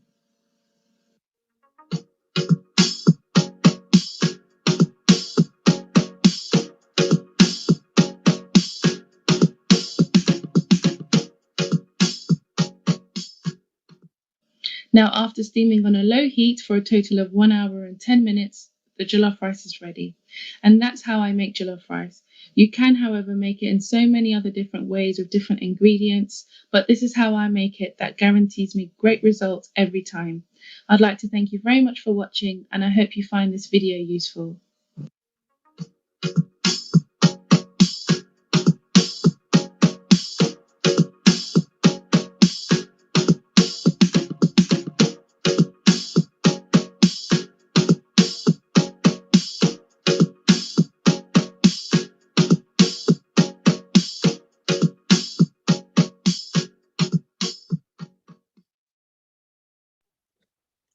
Doesn't that make you want to have some delicious food for lunch today? Well, we're going to give you about 5 minutes to get you up, stretch a little bit, grab something to eat real quick, and we'll be right back. I'm going to put my other co-host on the spot. Hopefully that she has her DJ skills going and we can have a little bit of music for about 5 minutes. We'll take a little bit of an intermission, and up next, after those 5 minutes, Miss Mavis is back with another presentation with Black History Month. So, DJ Rondé, can you give us some music while we take our intermission? And that gives you 5 minutes to go get a friend and tell them to come and watch the second part of our day. We've got a lot of, like Lori said, we've got a lot of great people coming on this afternoon. Stay tuned for African Drumming with KB Fuji Melody. We've also got the Honorable Audrey Gordon, Councillor Marcus Chambers, MLA Wab Canoe, and a few other special guests coming on to join us this afternoon. So take a couple minutes, relax, stretch, and grab something to eat or drink, and then we will be right back.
Nisi, and I won't stop calling you my little Nisi until you are a teenager. And Emeka is still my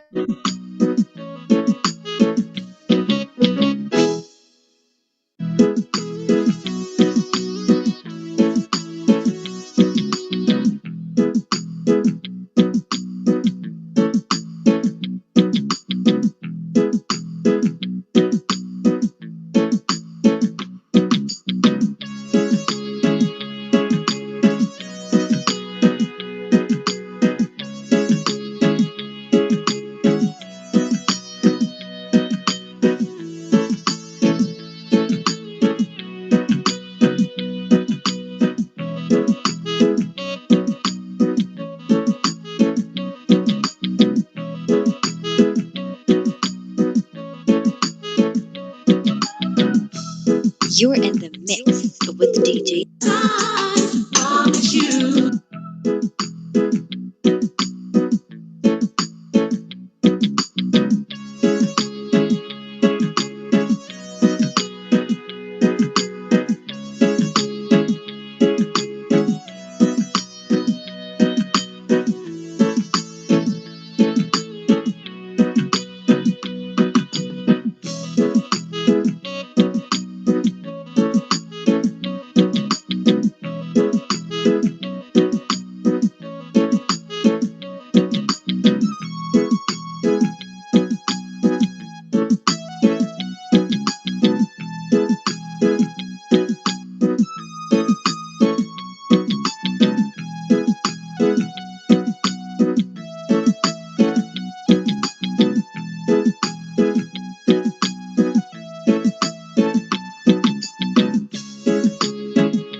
We are back. I hope that nobody left that didn't have to leave, or you should be ending more friends. So we should get our numbers of participants going up now. Now it's in the afternoon. Everybody's wide awake. The sun is shining. We're going to have a great second half. So without further ado, we have the ever so lovely Miss Mavis coming back again to present to us. So if she is ready to go, Miss Mavis, the floor is yours.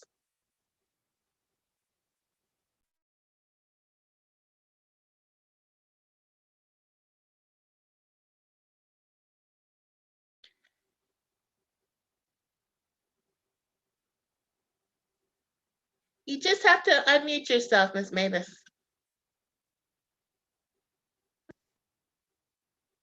All right, good to go. There you go. You're good to go. All right. Before I start on I want to talk about Billy Beal, who came to Manitoba from the States. But before that, I should have shown you the book that I took the story from is by Louise Bennett. And Louise Bennett is our storyteller. And this one book is called An Ancient Miss Lou. She also have another book called Labrish, and Labrish is just gossip about other people. And so just to show you that these books are also around. So if people want to borrow them, they can also give me a call and so on. So yes, I would like to talk about Billy Beal.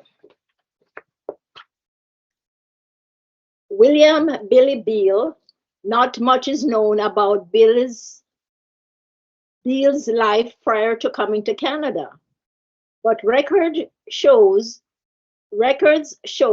he was born William Sylvester Alpheus Beal in Chelsea, Massachusetts in 1874 and arrived in the Swan River area of Manitoba in 1906 to work as a steam engineer at a sawmill. He decided to stay, becoming the first African American resident in an otherwise exclusively Caucasian community, residing there for almost 60 years.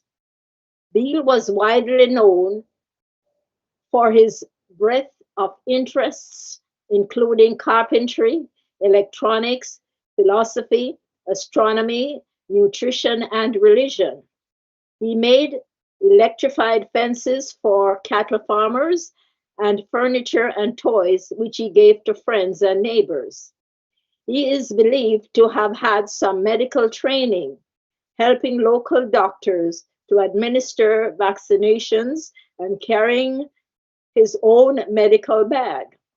He was involved in the formation of the Big Woody School District in 1912 and was elected its first secretary treasurer, holding that position for 37 years. He was instrumental in the establishment of a circulating library within the school system.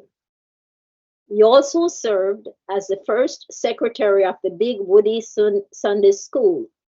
He formed a literary society and debating teams. He directed plays and organized poetry readings and classical concerts. A keen amateur photographer, a selection of his images were featured in a 1988 biography entitled Billy, The Life and Photography of William S. A. Beal. Beal's photographs not only provide a unique look into the past, but his work is framed through the perspective of Black Manitoban who had lived a life marred by racism. His work also reveals a window into what life was like on the prairies through Beal's own eye for landscape, portraiture, and environment. As art museums across Canada go through one of their most significant cultural shifts in recent years, or in recent history, the principle can be a useful framework if we truly want to understand the narratives of Black Canadian artists today and imagine new futures. And I just also got another thing here that Swan River has worked hard in recent years to ensure his legacy is never forgotten. And so there's a plaque outside the Swan River Library that pays tribute to Billy Beal and his contribution to the community. Okay, so I have others, but I think time is going, and I have Richard Pierpoint and William Hall, but if time later on, if we still have extra time, then I would go into those. But right now, I think we're full. So that is about the only one person I'll talk about because he's from Manitoba. Okay. All right. Thank you.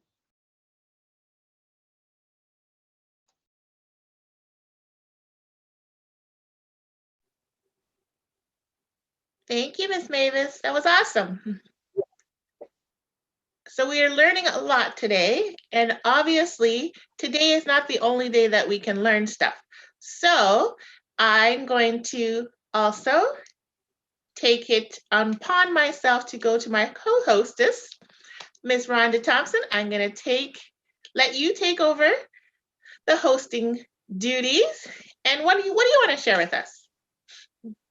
Well, I am learning a lot today, and I wanted to thank everyone for joining us so far today, and just to encourage others to share the information that is being shared today. That is how we get the common knowledge of our fellow man to change and to increase and to enlarge, and to let people know how to get the information out to people.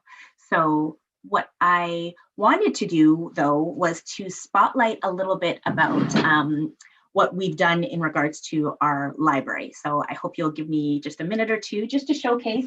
If you see behind me, I've got a large number of books here.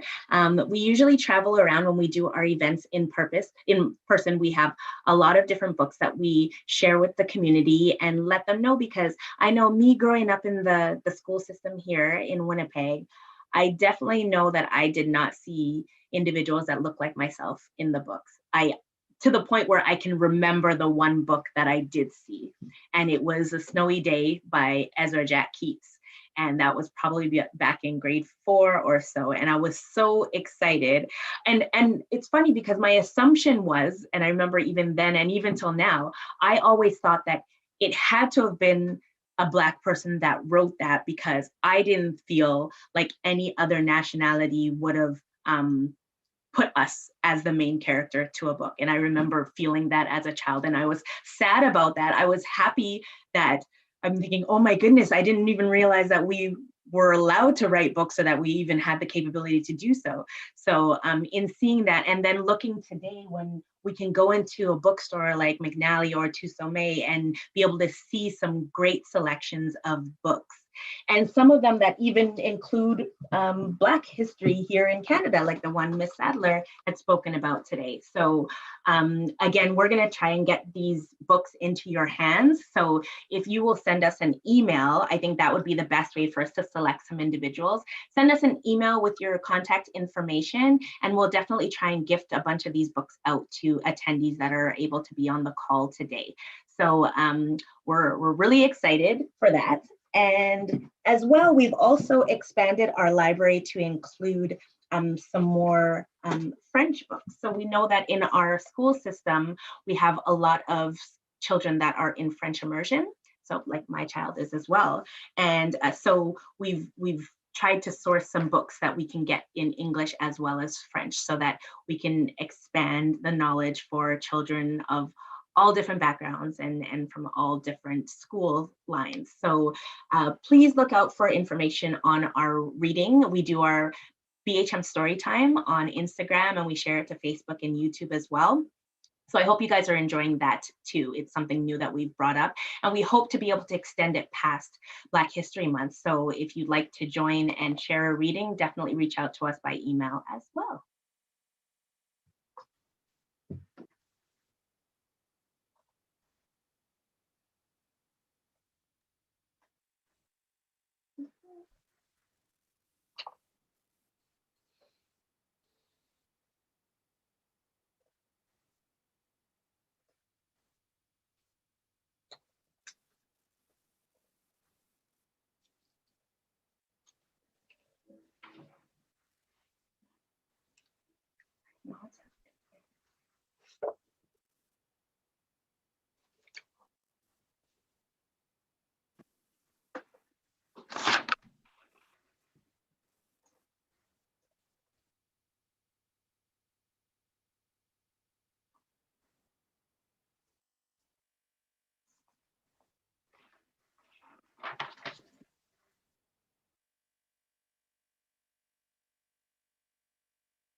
Okay, folks, sorry, that's me. I am going to be sharing our next video lesson with KB, his drumming, and give me a moment because I am new to this. So I'm gonna get his video playing here, I hope.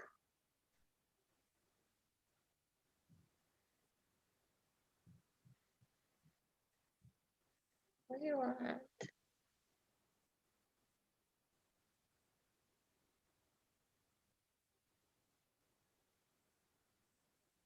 I'm gonna have to probably get one of my co-hosts to help me here because it's not playing.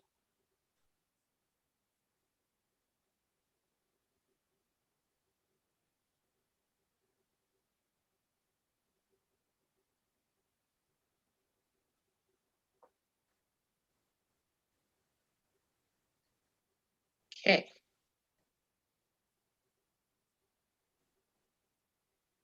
Unshare your screen, Nadia, then maybe we can just move on and Okay, we'll come back to that in a moment.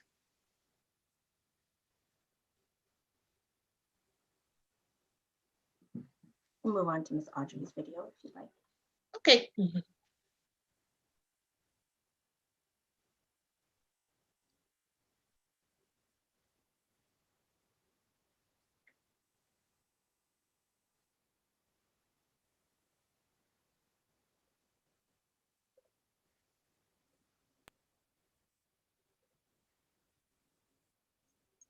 Hi there.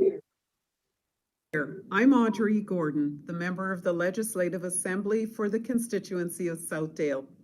I'm also the Minister of Mental Health, Wellness and Recovery. And I'm pleased to go through the history lesson for politicians who are historians. So first I'm going to start by introducing you to a gentleman named Mifflin Gibbs. And here is a photo of Mifflin Gibbs. He was the first Black politician in Canada. Shortly after arriving in Victoria in 1858, Mr. Gibbs established a business, and the day after he arrived in Victoria, he bought a property for $3,000. As well, he and his business partner, Peter Lester, were the first competitors of the Hudson Bay Company. In 1861, he won praise for helping to organize a Black militia and decided to run for public office. African Americans had come to the colony largely on the promise of being able to vote. In 1860, 18 of them, including Gibbs, voted for delegates to the House of Assembly. After an unsuccessful attempt in 1862, Gibbs was elected to the Victoria Town Council in 1866, the first Black politician in Canada. In just over a decade in colonial British Columbia, he prospered in business, advocated for the Black community, served as an elected official, and helped guide British Columbia into Confederation. Mifflin Wistar Gibbs was an American-Canadian lawyer, judge, diplomat, and banker. In 2016, the City of Victoria, BC, declared November 19th Mifflin Wistar Gibbs Day in honor of him becoming the first Black person elected to public office in British Columbia. Next, I want to introduce you to another political historian. Her name is Doreen Lewis. Dr. Doreen Lewis comes from a long line of doctors, of doers, born and raised in Annapolis Royal, Nova Scotia. She's a seventh generation descendant of Black loyalists who settled in the town in 1783. Among her ancestors is Rose Fortune, a Philadelphian who became the first female police officer in North America. Doreen was the first Black woman mayor in North America when she was elected in Annapolis Royal, Nova Scotia in 1984. Her accomplishments are many and include an honorary doctorate from Mount St. Vincent University in 1993 for her humanitarian work, a 1995 United Nations Global Citizenship Award, the 1998 Canadian Progress Club Halifax Cornwallis Women of Excellence Award for Public Affairs and Communication, a 2002 YWCA and YMCA Volunteer Award, a 2002 Queen Elizabeth II Golden Jubilee Medal, and the Black Business and Professional Association's 2011 Harry Jerome Trailblazer Award. She was also added to the Nova Scotia Black Cultural Centre Wall of Honor in 1994 and named a member of the Order of Canada in 2002.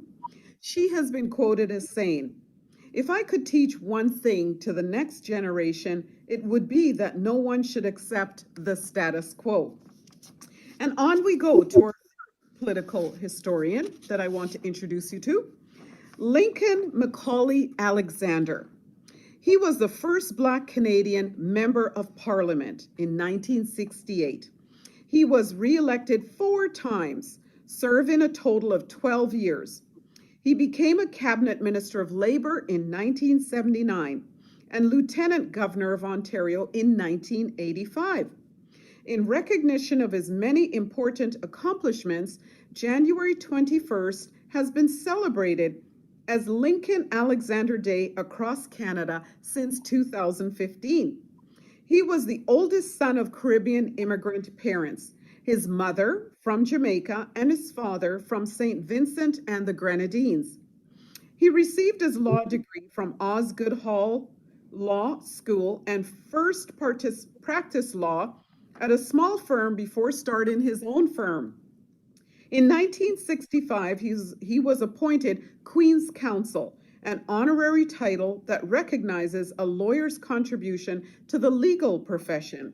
In his memoir, Go to School, You're a Little Black Boy, in 2006, Alexander mentions a 1960 tour through some 23 African nations that had significant impact on his point of view. The experience, he says, was an eye-opener for me, not only as a lawyer, but also a human being, because I began to realize what Black people could do. I saw that, unlike the Hollywood version, these Africans were men and women of significant talents. I became conscious of my Blackness. I had come from a white world. Now we were in Africa, and I realized we are people of skill and creativity. I was a Black man, and I was a somebody. I started standing tall. Wow, what an inspiration. So the next historian politician I want to introduce you to is Jean Augustine.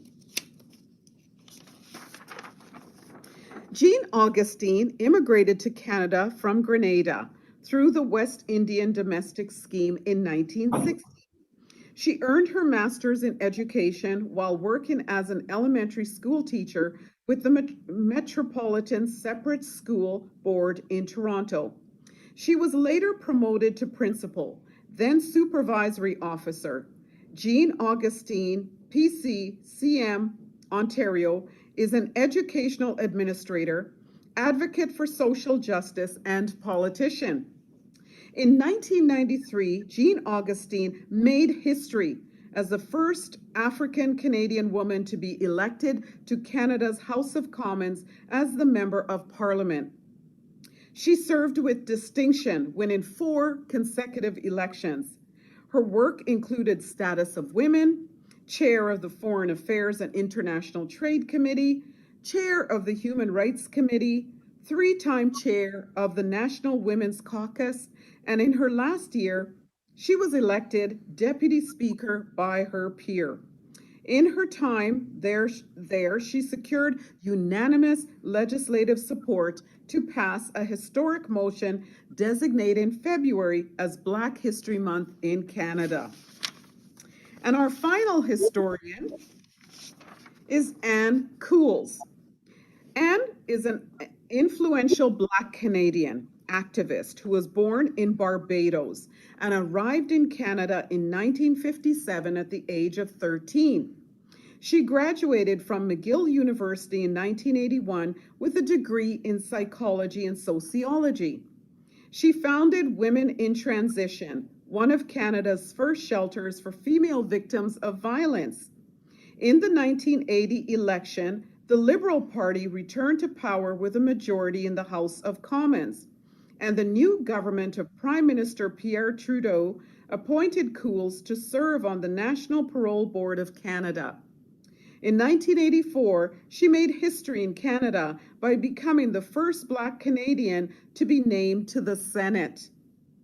She served as senator for more than 34 years and was known as the Dean of the Senate for her knowledge of parliamentary history and procedure. She became somewhat infamous for her long, digressive speeches, which quoted from sources that ranged from Sigmund Freud, the founder of modern psychiatry, to 19th century British novelist Charles Dickens. And that's the end of my section of the history lesson. I hope you enjoyed learning about our political historians and enjoy the rest of Black History Month history lesson. Take care.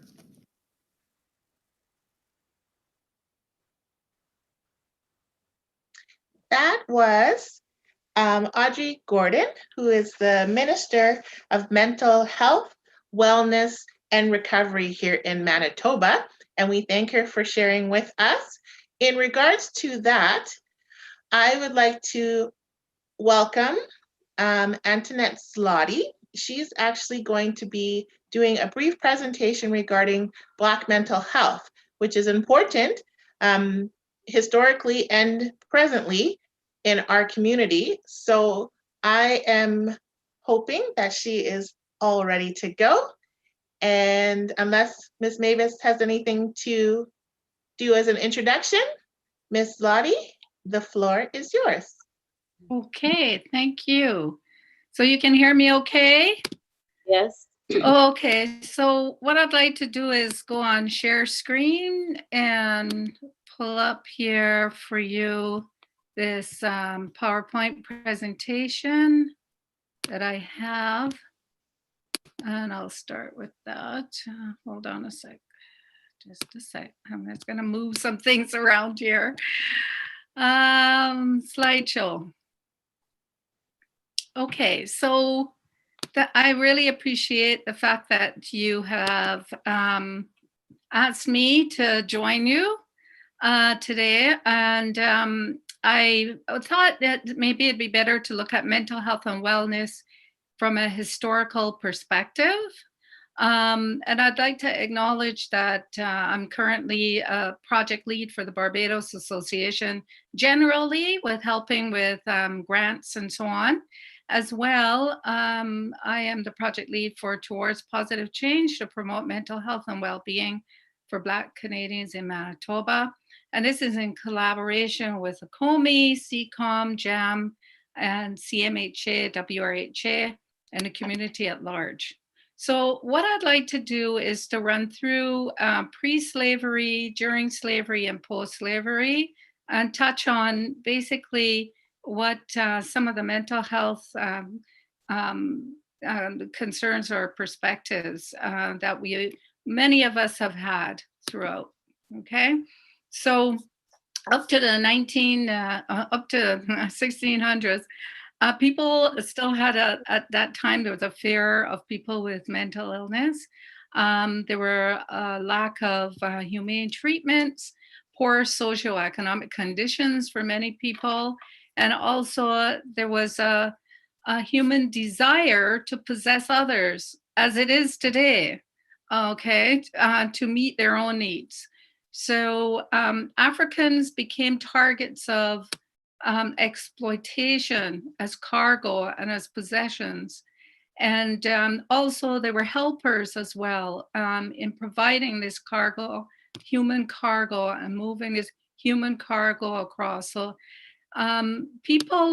slaves were viewed as less than human.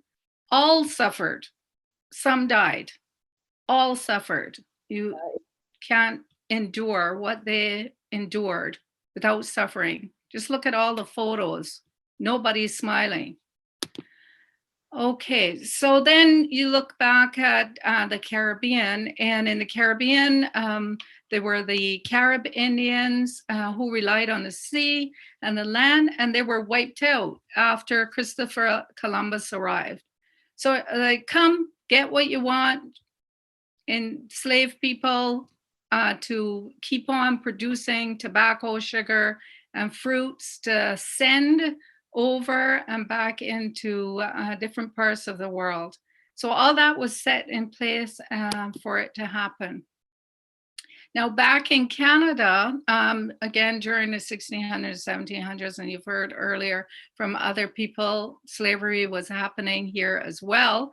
And as a matter of fact, the first slave was brought over by a priest who you would think would have known better, but he, let's just say his intentions of bringing somebody out of one situation to another situation, I'm not sure what his motivations were there, but now we are in a situation where in the late 1700s, we see an anti-slavery bill and a total ban in Canada.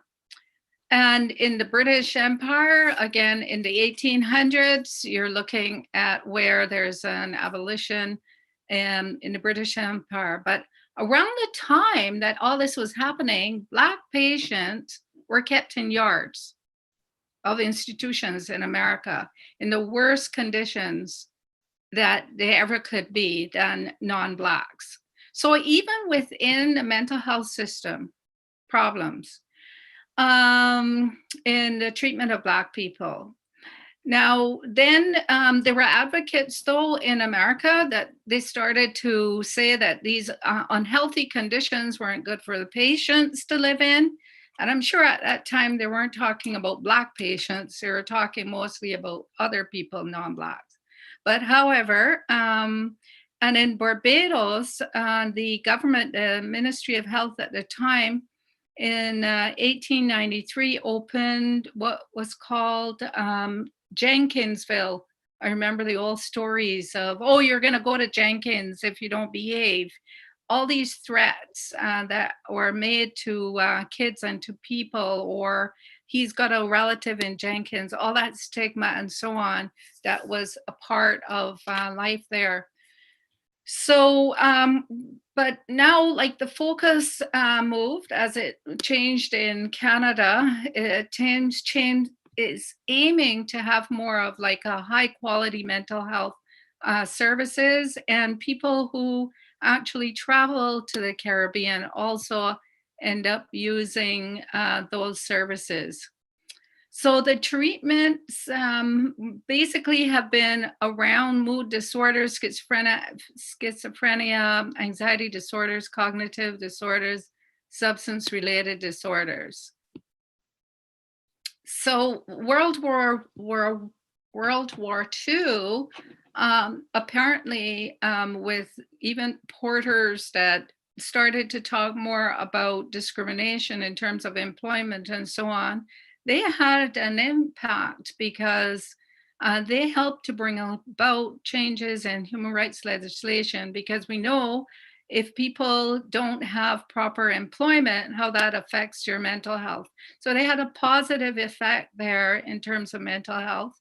Again, post-slavery in the Caribbean, there was still white elitism, and also it was bolstered by colonialism. And all of these things really didn't help the people in terms of their self-esteem and so on. All these things are very important for you as a person. Okay, so what happened then is that there was a campaigning. Oh, I think I went backwards there. Okay, so, okay. Now, let me go back. Let me see, I think I slipped a slide there. Okay, no, I didn't. Okay.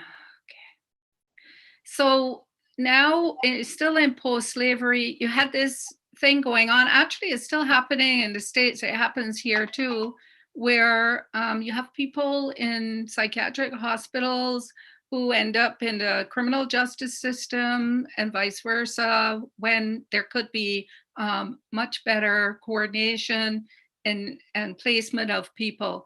Some people get lost in these systems, and Blacks, especially males, incarceration of people with mental illness versus treatment and community programs is still a problem. So the mental health, Canadian Mental Health Association during 1948 to 1998, while we were fighting for the rights of Black people, also they were looking at making some changes to how people with mental illness were treated. And there are a lot of really good things like patient advocacy that came about, social policy, and also recognition that unemployment is a stress factor, okay? And again, in Canada in the 1900s, lots of different things were happening there in terms of multiculturalism that had an impact. Mental Health Act, the Human Rights Act. Again, but World Health Organization have said that there's still a lot of countries where the number of child psychiatrists are low, the number of psychiatrists, the number of professionals are very low. It's an area really where we as Black people need to actually look a little bit more seriously career-wise as getting involved in as well. So then when you're looking at trauma then, okay, conditions affecting Black people during slavery, 1600 to 1800, verbal and nonverbal denigration, separation from loved ones, victims and witnesses of rape, murder, beatings, all of these things are very traumatizing, of course, and you've heard of it over and over again about these things being a part of slavery. And these things that happen aren't things that you can just sweep under the carpet and just do away with it, because it has affected every generation. But look at what's happening today, okay? This is post-1800. People with mental illnesses especially, okay, often suffer from the low self-esteem, how people are treating them, stigma, institutionalization is still happening, reliance on alcohol and also drugs to, deal with your medical situations, poor working conditions, all these things are still existing. And these things need to be dealt with and addressed. Okay, so in Canada then, when people arrive from all over the world, okay, some of them have come from very, very, very poor situations. And some of them really the knowledge about mental health and how it's treated in their particular countries of origin are also of concern. So mental health knowledge by cultural organizations is very important in Canada. And important to look back at your country if you originated in another country, or if you have parents or grandparents, to look back at that country and think about the ravages of slavery. Think about how you could also make a difference as Black people, looking back and helping others. Economic sustainability, going there for a vacation. Don't just go to Europe because you're taking your money to Europe. Not that that's not important, but a lot of our riches already went to Europe. So really think carefully about that. So research is very important for us too. So I'm almost done here. So Black-led organizations, primarily culturally, business and religious related organizations, have been asked during the month of February to participate in a major Black-led project. A number of our ambassadors are actually on this particular Black History Month call right now and the program. And they are just ready and willing to meet with those of you from Black-led organizations who have been invited to be part of a research project where we are testing out a mental health promotion toolkit. So we really would like for you to check in with your organizations. You can go to blackmentalhealthpromotion.ca and you can check to make sure that your organization is represented in this study. And we hope to get all the organizations, as many as possible, included during this month of February. So don't delay. And I also have some references here in terms of all the really good information that's out there for you. I hope I didn't take too much of your time because I know you're on a tight schedule. Okay, so I'll do a stop share here. Thank you. Thank you very much for that presentation. That was wonderful and great information to have. The only thing I would say to the group and to everybody that's listening, this is not just a February thing. So mental health is a year-round issue, and we need to make sure that we are connecting with the communities, especially the leaders that are taking place for this project. Whether you're able to do it now, if you're able to get on board next month, whatever, make sure that you're checking with your leaders if they have not already been put on that call list and that invite to take place in the presentation for the toolkit. Please, the information's in the chat and you can contact them directly to get all that information and to join in that initiative. So thank you so much for being a part of today. Can I just say one little footnote though? Because this is a federally approved study, we do have a time limit in terms of the collection of the data surrounding this particular toolkit that we have developed. Yes. Okay. So for this particular project, this particular study, yeah. It's a short time frame, so get on it now. But mental health, all through the year, always important. All right. Agreed. Yeah. Fantastic. Thank you so much. Thank you. So I apologize for my drumming error earlier. I've had it fixed. We're ready to go. I'm going to start sharing again. And hopefully this works this time. Cross your fingers, cross your fingers. Good afternoon, everyone. My name is KB Ogunlano Tijani. Today we're going to be teaching a little video of drumming, talking a little bit of history of drumming, basically to represent the Black History Month. And I hope you guys would enjoy it. Come along with us. And the drum we're going to be using today is specifically, or category called the conga drum. Some people call it the bongos, but I just call it a drum because we're going to dance, we're going to learn something, and we're going to be happy. Boom. So come along with me. And today I have the privilege to have Mr. Kenny on, should I say, classroom or stage with me. He's going to be learning a quick thing about drum. And by the end of this video, I can guarantee you, Mr. Kenny is going to be able to give you some sort of reading. Mr. Kenny, please welcome on stage. Thank you, everyone. Wherever you are, you make sure you clap when. Yes, welcome, Mr. Kenny. Because of social distancing, my master system back on. So I hope you guys can hear me somehow. I'll move a little bit. So, how are you doing today, Mr. Kenny? I'm good. You ready to learn some drumming? Why not? What do you know about drumming? Nothing at all. Nothing? Nothing, I know it's a drum. So it's about to happen, guys. Yeah. So, first of all, I'm going to tell you a little bit about this drum. This particular drum is called the conga drum. So some people call it the conga drum, some call it the bongos, just because of the style. And you can see they look like twins. They complement each other. So when these go, that can, so back and forth. But at the same time, we can play it individually. So that's what we're going to do today, just so Mr. Kenny can take a little bit of a rhythm. So Mr. Kenny, the first part we're going to do today is, we could play the drum with our palm, but for the sake of the lesson, we're going to play with a knuckle and a finger, just to make it easier. You ready? Ready. So for a quick warm-up, can you just bang it, don't be scared of the drum. All right, and then for the second finger, just hit it. All right, so the first lesson is gonna go like this. Basically, we're going to make music, which goes in bars.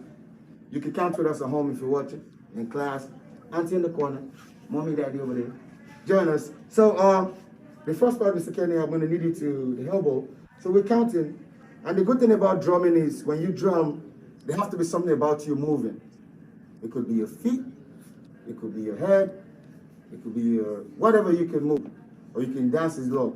So what we're going to do now is, Mr. Kenny, again, you can just go, that's one, and then two. I didn't hear the two. All right, 1, 2. So I'm going to play it first. I want you to hear it. And then we're going to try it together. And we'll try it together till we'll get it going, and you're going to give people home some rhythm. Right? So this is the first one. So this part I'm going to play. I'm going to play the whole thing so you hear the whole thing first. So this is your part to just exercise your hand, chill, and just listen to the drum now. So this is the...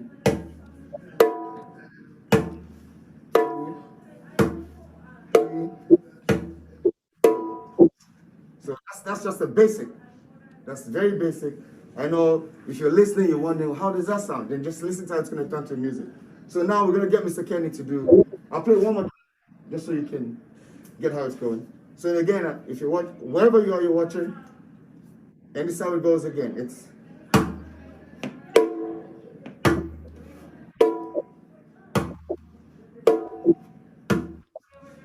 That's another 4. So if we cut it, so the guys that do production and stuff, they will call it the bars, the 8 notes, whatever. But that's just the basic. Drumming is the basic of music. It's okay if you hear noise in the background. We're the cultural center. It's Black History Month. We're drumming. We're having fun. Mommies and daddies are cooking. We'll be eating all day. I didn't eat yet, though, so they keep me a plate. Anyways, back to drumming, Mr. Kenny. Yep. You ready now? Yep. So let's do the first part together. So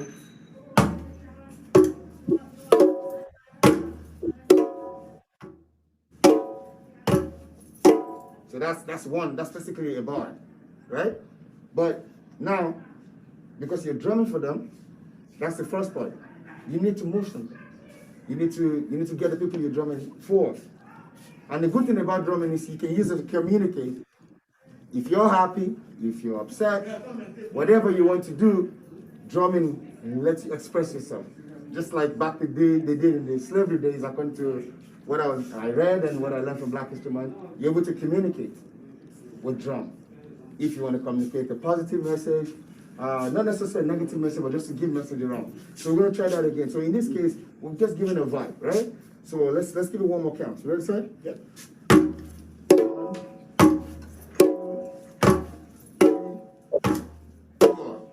So that's another part. So now we're going to put the little spin. So this part we put it in, it gives us a little dancing part. All right, so I'm going to play it again so then you listen to it, so you can, then we can all listen to the spin part and see how everything changes. So let's go again. Just watch this one, sir. Listen to this one. So it is 1, 2, 4.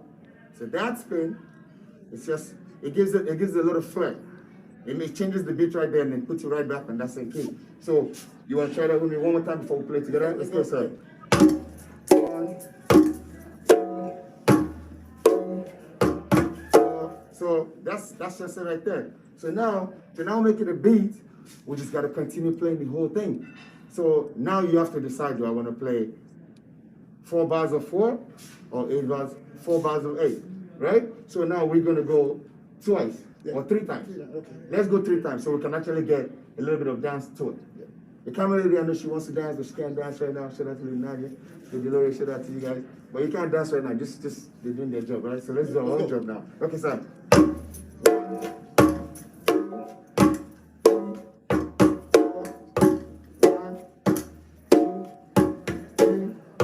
2, 3.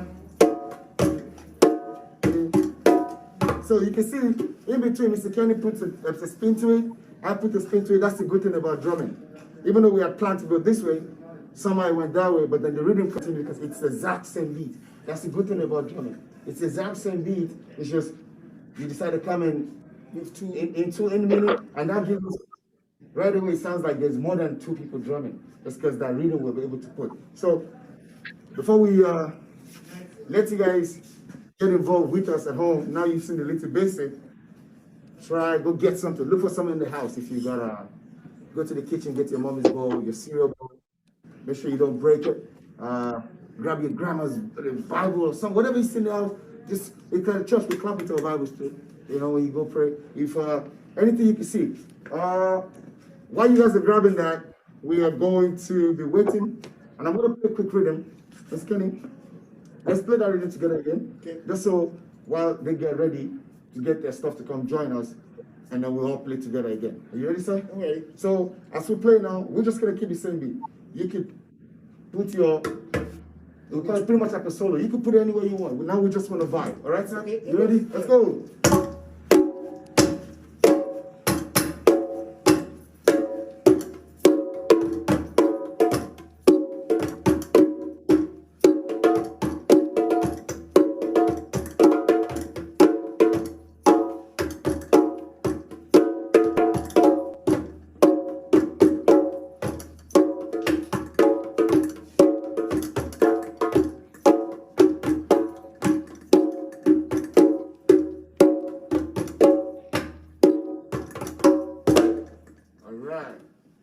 So now, I'm sure you guys got something.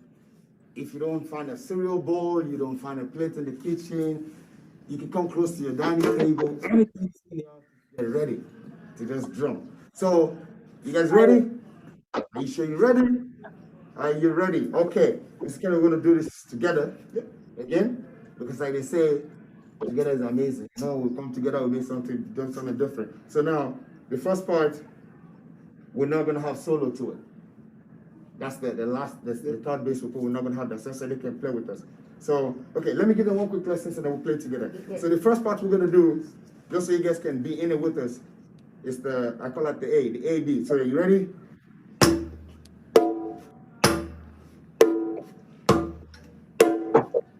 You can keep going on this for as long as you want, because it's the same beat. We're going to take that one more time, all right? 1, 2, 3, 4. That's one beat.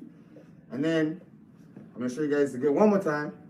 But Mr. Kenny's going to play with me this time, just so you guys can also feel it with me.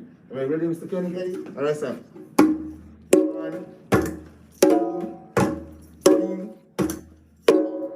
And remember, you can go as fast as you want with this beat. You can go as slow as you want. It's just a very, very basic drumming 101. Just very basic, but you can go as fast as you want. You create your own rhythm. So Mr. Kenny and I, we're just on a very basic one just for now he's ready to do it. I'm gonna let him do this part so you guys can actually see that it's very easy to learn how to play drum. And at the end of this, I'm gonna give you guys a little bit of something while I play the two drum together, just so you guys can see how the two drum can work when it's being played. All right, Mr. Kenny, now you have to show them what you've learned so far. All right, sir? So the first part, let's keep them without the solo. Yeah. Are you ready, sir? Yep. Go.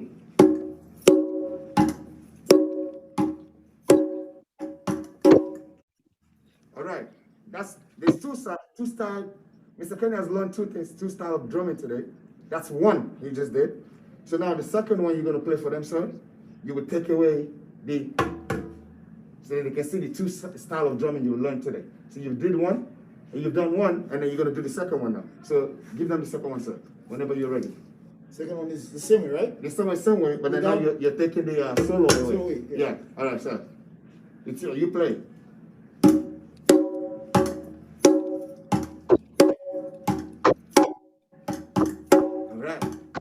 All right. You see that? That's very much. That's just started it. So before we go, Mr. Kenny, you got to give them one more time. This is all you. From what you've learned, from what you know about drumming, just give them something so they know that you did learn something and you're able to connect to what you've known before. And basically, that's what drumming is about. You take what you know, add it to what you've learned, and then boom, we have something. Go ahead, sir. Hey.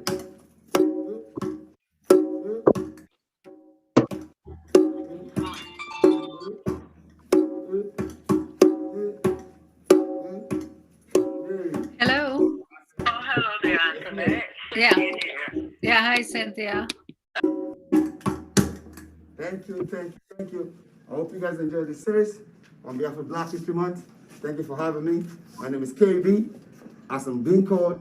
And here, Mr. Kenny, thank you for coming. Thank you, my I brother. appreciate you. All right. Make sure you stay safe, stay fresh, social distancing. God will help us. Stand up. And then before we leave, no, one more time. I'm gonna give you guys this one. For you guys to just see and feel free. This is Congress. And I decided the two don't work. You ready?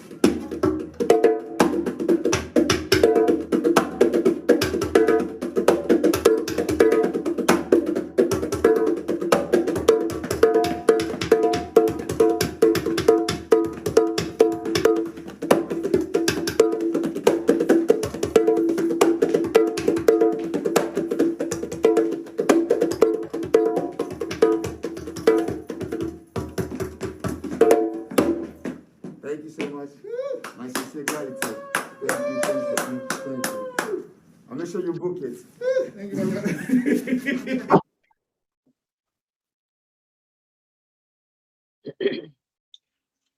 Great. So that was great. Thank you so much for KB for joining us. As always, he's so entertaining. And of course, he misses being with everybody. So hopefully, cross your fingers, next year or even during the end of this year, we'll be able to do something live and in person with KB. So thank you again, KB, for that great drumming lesson. And Kenny, your wonderful student, way to go. We'll expect a concert anytime now. You just practice and let us know. Miss Mavis is there with her drum you can borrow. All right. So let's move on with our program, which I've lost. Whew. So up next, I believe we have another video presentation. Oh, somebody was playing with her tambourine. Yay! That's awesome. See, we want to be very interactive. I was gonna get my pail. I didn't want to get my kitchen bowl because I figured there's probably chicken in there seasoning. So I didn't want to do that. But I'm glad everybody got something and were able to join us. So yes, I am gonna put this back to our lovely co-hosts and we're gonna get on to the next video.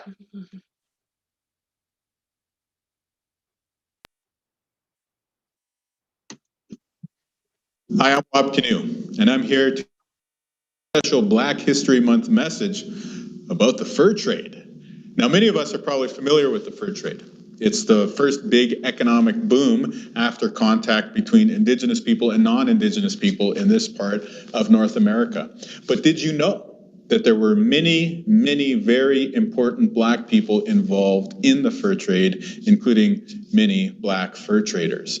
Now, the historic documents and records show the activity of many of these Black fur traders, but the specific records and histories actually preserve some very, very inspiring stories that I'll share with you today about some specific individuals, as well as one very, very prominent family of Black fur traders.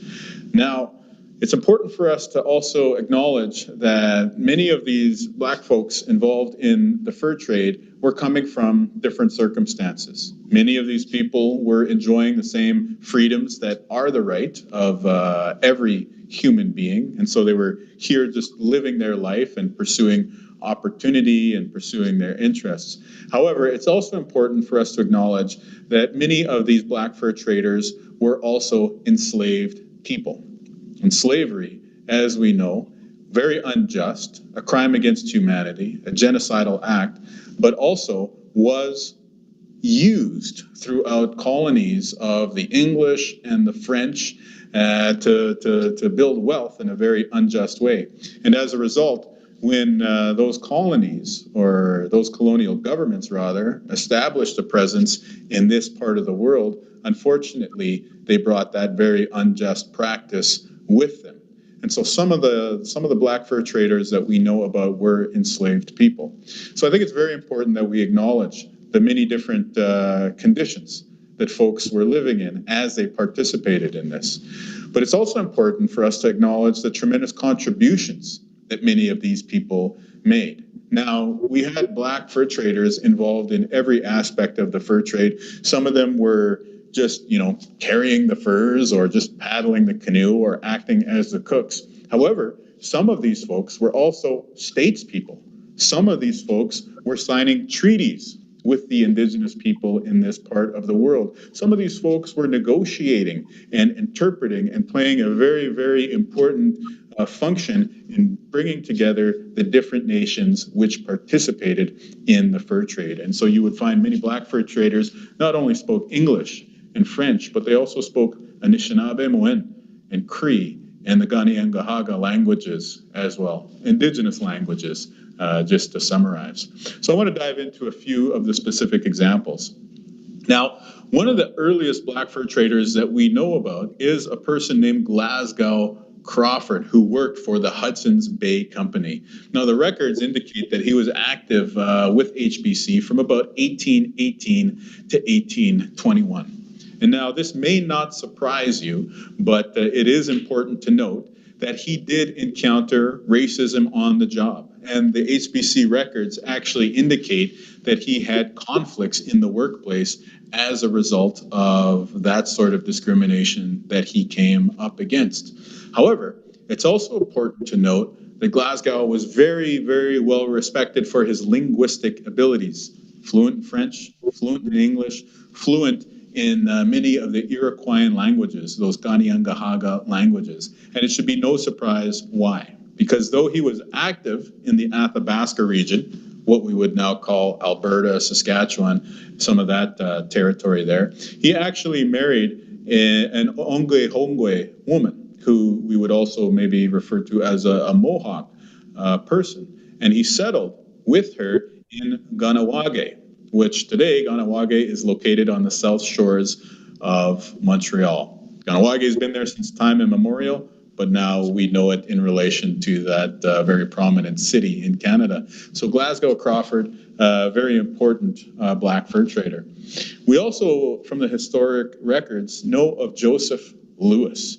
Now, he worked in the fur trade in the western part of what they called Rupert's Land at the time. Now, Rupert's Land, of course, is everything from where we are now to further north, northern Manitoba, stretching into some of the territories as well. And Joseph Lewis is credited with historians as likely being the first black person on record in the territory that we now call Saskatchewan and Alberta. And of course, he would have been passing through Manitoba as well. Now, I want to highlight one family in particular whose contributions to the fur trade are just immense. And this is the Bonga family. And really, we could almost talk about them as being sort of like a dynasty in the fur trade, if you will. Now, their origins in North America start with one of the patriarchs in their family, who was a Pierre Bonga, who was born, a black man, born in what is now called Michigan, some 250, 260 years ago. It was in the mid to late 1700s. Now, his parents, Jean and Mary Jeanne Bonga, were brought there by one of the local captains, British captains, who was working at one of the forts there at what is now called Michilimackinac, but we might also refer to in the Ojibwe language as Michilimackinac. Now, those parents were brought to that territory as enslaved people. Their freedom was later recognized, importantly, and so they were able to raise their son, Pierre Bonga, in the way that they saw fit. Now, Pierre and his brother went on to become important fur traders. We know more about Pierre because of the historic records that have been preserved. Now, Pierre was active in the Red River region, born in what we'd now call Michigan, but he did a lot of his work right here in the territory that we now call Manitoba, in the region we now know as Winnipeg. Now, he was active with the Northwest Company, and he traveled with many of the important travelers of the day. You'll note that I did not say explorer, rather the travelers of the day like Alexander, Henry, and others. Now, Pierre, predominantly he spoke French, but he was also very, very fluent at a high level in Anishinaabe, which is the Anishinaabe language, the language that I grew up with. And he regularly acted as a translator. Pierre married an Anishinaabe woman, and they had several children, two of whom became well-known fur traders in their own right. I'm talking about Stephen and George Bonga. And so this is why I was saying a bit of a dynasty going on here. So they became fur traders like their father. They were educated out east in Montreal. And then Stephen came back to work for the Northwest Company. George came back to work for the American Fur Company. Now, they were both active in, again, the Red River region, Minnesota, Wisconsin, some of that southern Great Lakes basin, and were very, very well respected. Stephen, for his part, joined Donald Mackenzie and John Rowan's 1822 travels to the Bow River, so going to that territory that we now know as Calgary. He is one of the first recorded Black people to have traveled to that region, along with Joseph Lewis and Glasgow Crawford, who we touched upon earlier there. Now, Stephen was himself a very fluent Anishinaabe-Moen speaker of the Ojibwe language, and he served not only as a translator, but he was also a signatory to the 1837 treaty at St. Peter's, which is near present-day Minneapolis, Minnesota. Finally, when the fur trade started to dwindle, Stephen settled in the Fond du Lac region, so that's further north, along the St. Louis River, and he found other ways to make a living. Now, while Stephen was doing his thing, his brother George was also a very successful fur trader. Not only was he active in that sort of economic activity, but he was, like his brother, a statesman as well. He was an intermediary with the local Indigenous people and the non-Indigenous people who were moving into the region. And he acted as a translator for the governor of Michigan when they negotiated a treaty with the Anishinaabe people. His name, George Bonga's name, actually appears on that 1867 treaty. So a statesman. Finally, George eventually married an Anishinaabe woman, and they settled in Leech Lake, a community that still goes by the same name today. They ran a lodge there. They raised a family. Now, what's really interesting to me about George Bonga's experience is that not only do we hear about him from what the historians call accounts of his life, meaning we hear about his life story secondhand, but we actually, with George Bonga, we know about his life story from his own words. And I think we can appreciate how important that is and why.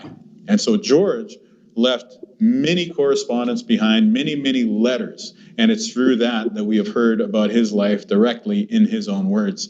And I should note that many of those letters that he wrote, he actually wrote on behalf of the local Anishinaabe people. So he would have been writing to advocate against, say, an unscrupulous Indian agent to the American government, or perhaps advocating on behalf of some of those Anishinaabe people to get a fairer shake from some of the other authorities of the day. So these letters of George Bonga, these correspondence, are very, very valuable insofar as that they're also very rare when it comes to the Black fur traders in our shared history.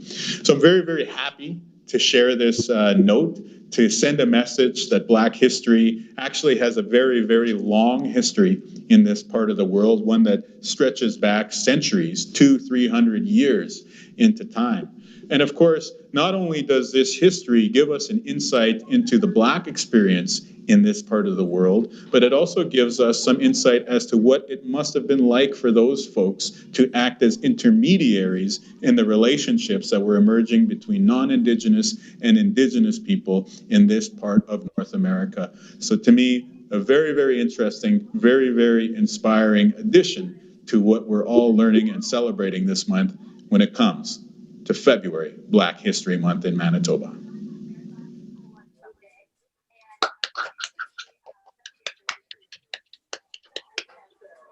It's excellent to share the knowledge of the connections that we do have as Black and Indigenous people. We've been doing that during our Black History Month events for many, many years, and we want to thank MLA Wab Kinew, the leader of the NDP party, for sharing with us and giving us that added connection there. So for more information, you can obviously Google information that he had already spoken about, and to get more information from us, we're going to hopefully have those to be shared on our website.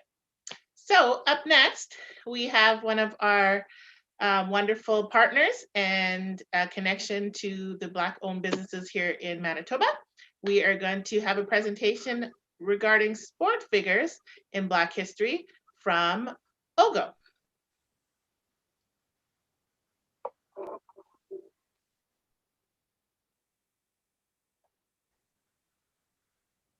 Good day. Hi, my name is Ogo, and I'm with Zwike, and we're proud to present to you a moment in Black history, athletic style. I was a former athlete at the University of Manitoba, and I'm happy to present a couple of wonderful, wonderful Canadian athletes that have changed the scope of athleticism in Canada. Now let's start with number one. George Dixon, Africville, Nova Scotia. George Dixon was the first Black world champion in boxing history and the first Black Canadian ever, well, actually, not even the first Black, the first Canadian ever to win a world championship. Dixon, despite being really small in stature, 5'3" and between 87 and 115 pounds, depending on the class that he was fighting in, accumulated numerous championships over his 20-year career. A cerebral fighter, known as a pioneer of scientific boxing, he is credited with inventing various fundamental training techniques, including shadow boxing and the use of a heavy bag. He was an inaugural inductee of Canada's Sports Hall of Fame and Nova Scotia's Hall of Fame. That's a Sports Hall of Fame, of course. And also named to Ring Magazine Hall of Fame and the International Boxing Hall of Fame. George Dixon, 1980, class act, and has really left his mark on boxing. Athlete number two, Willie O'Ree, Fredericton, New Brunswick. Willie O'Ree was the first Black hockey player ever to play in the NHL. His debut game was the Boston Bruins versus the Montreal Canadiens at the Montreal Forum on January 18th, 1958.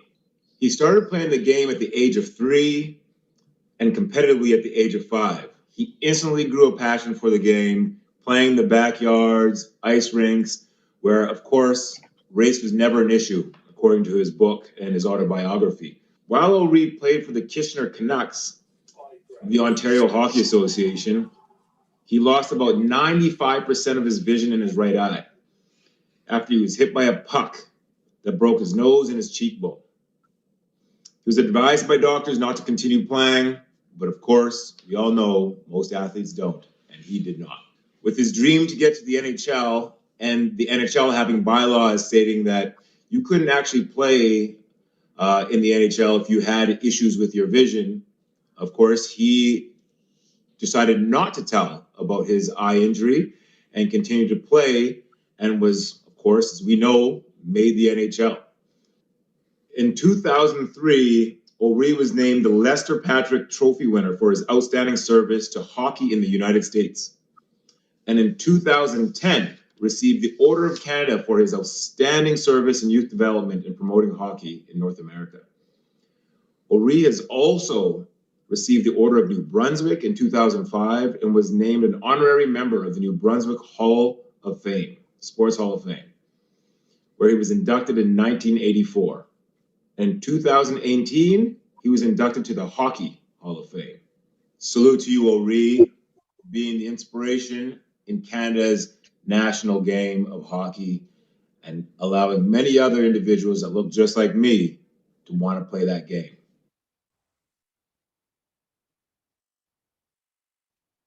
Last but not least, athlete number 3, Barbara Howard, Vancouver, British Columbia. Barbara Howard was the first Black woman ever to represent Canada in an international athletic competition. And also, she was the first visible minority ever to be hired by the Vancouver School Board. She competed for Canada in the 1938 British Empire Games, which was held in Sydney, Australia. She would later become a teacher for the Vancouver School Board, where she taught for 43 years. And in 2010, she received the Remarkable Woman Award from the Vancouver Park Board for her passionate dedication to inspire others to make a positive difference in their community. In 2012, she was inducted to the BC Hall of Fame. In 2013, she received the Queen Elizabeth II Diamond Jubilee Medal. In 2015, she was named to Canada's Sports Hall of Fame. In September 2018, the City of Vancouver renamed 15 public spaces to commemorate her work of a prominent local resident. The Cambie Street Plaza was renamed Barbara Howard Plaza. Thank you for all your contributions in sport, but most importantly, as a teacher, well, we know that you've affected all the lives of wonderful students that have come up through your system.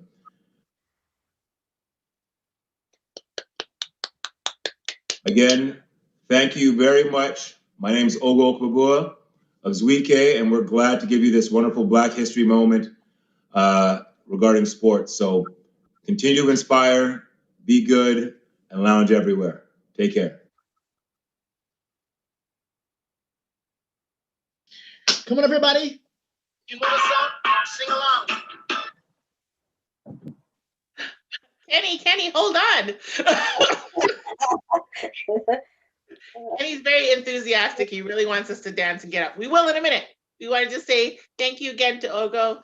That was great information to have. I know there's a lot of people out there that didn't know about those sports figures. So thank you for sharing that. And so without ado, we're going to get you guys up again. Just do a little stretching and feel a little bit of rhythm. You know, it's nice outside. The sun is shining. We're all cozy at home. And we're going to be able to dance a little bit. So up next, our friend Kenny again with another sing-along with Bob Marley.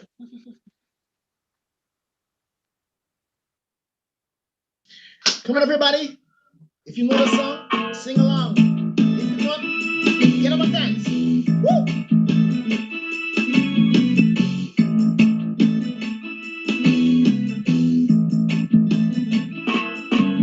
Don't worry about a thing,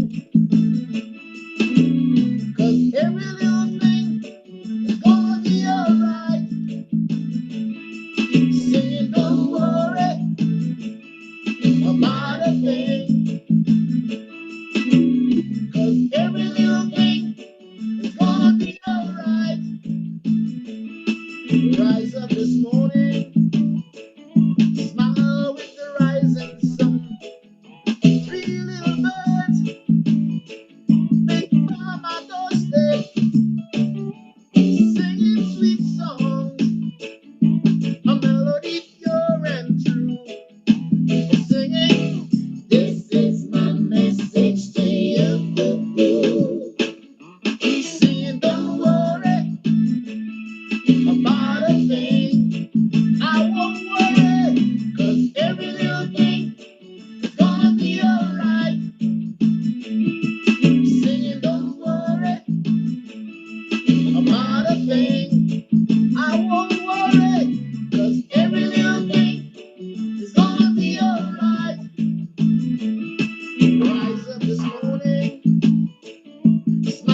much, Kenny, Lori, for doing those. Always a great time with Bob. And I think he kind of perceived what's going on right now. So don't worry, everything will be all right. We're staying safe, we're staying home, we're staying warm today as we celebrate Black history with our virtual history lesson.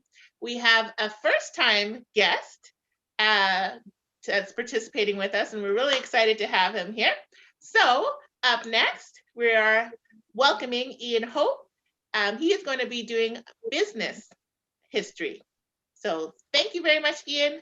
Let's go.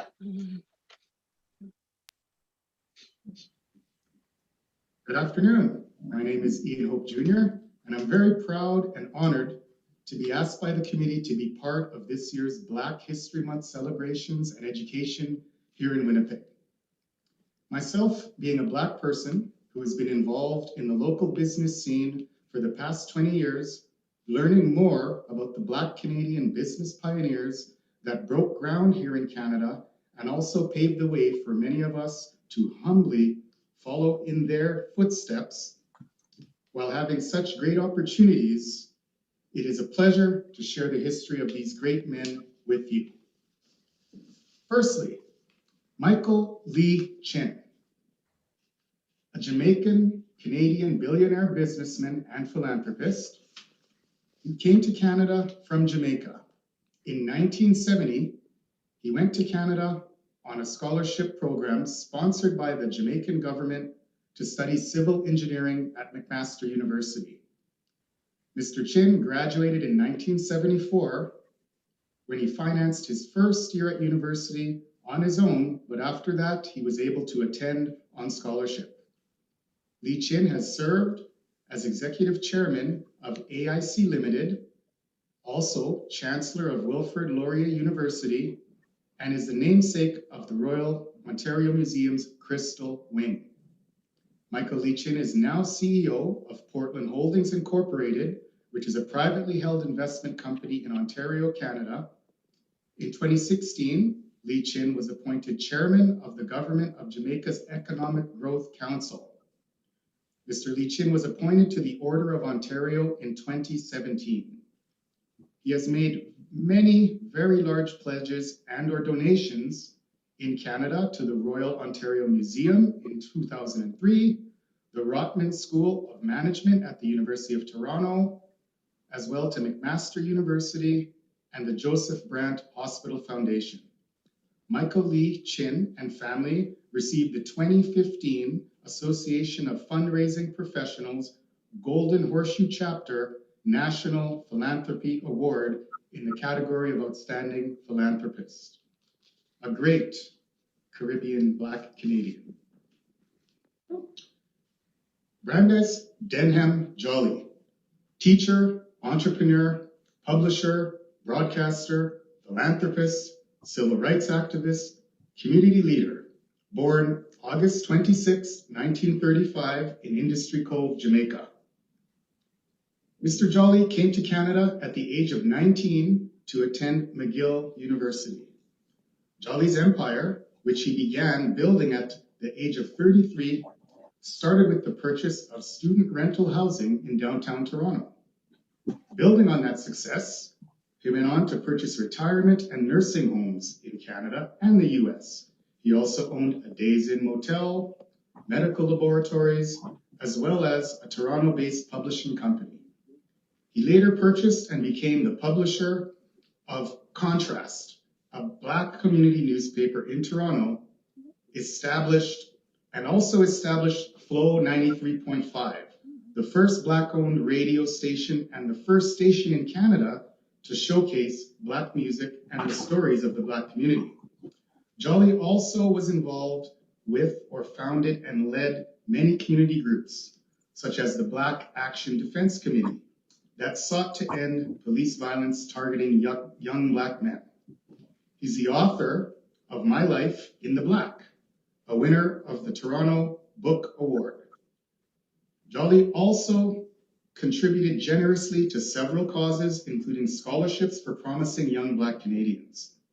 The lifetime of work for social justice and breadth of his financial success was recognized when he was appointed as a member of the Order of Canada. This is one of the country's highest civilian honors. Brandis Denham Jolly. The stories and accomplishments of these two great Black Canadians even resonates more with me, as I too emigrated to Canada at a young age and came from Caribbean descent. Let these two Black Canadian pioneers be an inspiration to ourselves and the Black youth of Canada in the fact that they exemplify the statement that it's not where you come from or where you start, but it's where you finish and who you bring along with you that truly counts. They are truly examples that show us to believe that you can accomplish anything you truly set your mind to, as long as you're willing to put in the work. In these unprecedented times in our world and the struggles many businesses are incurring, there is a definite emphasis on supporting local businesses. I ask for all of us to take it one step further and look into supporting local Black-owned businesses wherever it's possible. Here are a couple of websites that can help you to see which businesses and services are available to you. The first one is www.blackownedmb.com. So that's www.blackownedmb.com. And secondly, we have www.afrobiz.ca. Again, it is my pleasure to share a little bit about these two great men with you. These are the stories that need to be told. This is the education that we don't get in school. But this education goes a long way in empowering Black peoples to striving and believing that anything is possible. Thank you. I wish you a knowledgeable, happy, and safe Black History Month. Be blessed. Boom. What's going on, people? It's your man, Bubba. Excellent job, Ian. Thank you so much.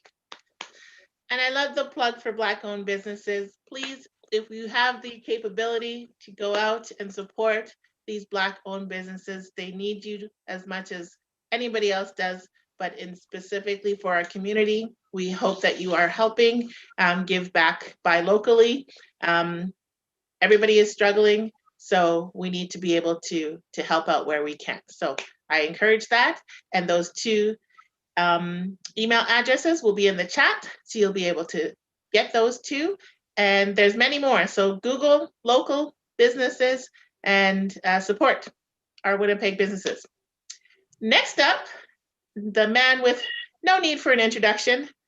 He he has been a partner and a friend of Black History Manitoba, and we're happy to have him again joining us. Please welcome Bubba B, the MC.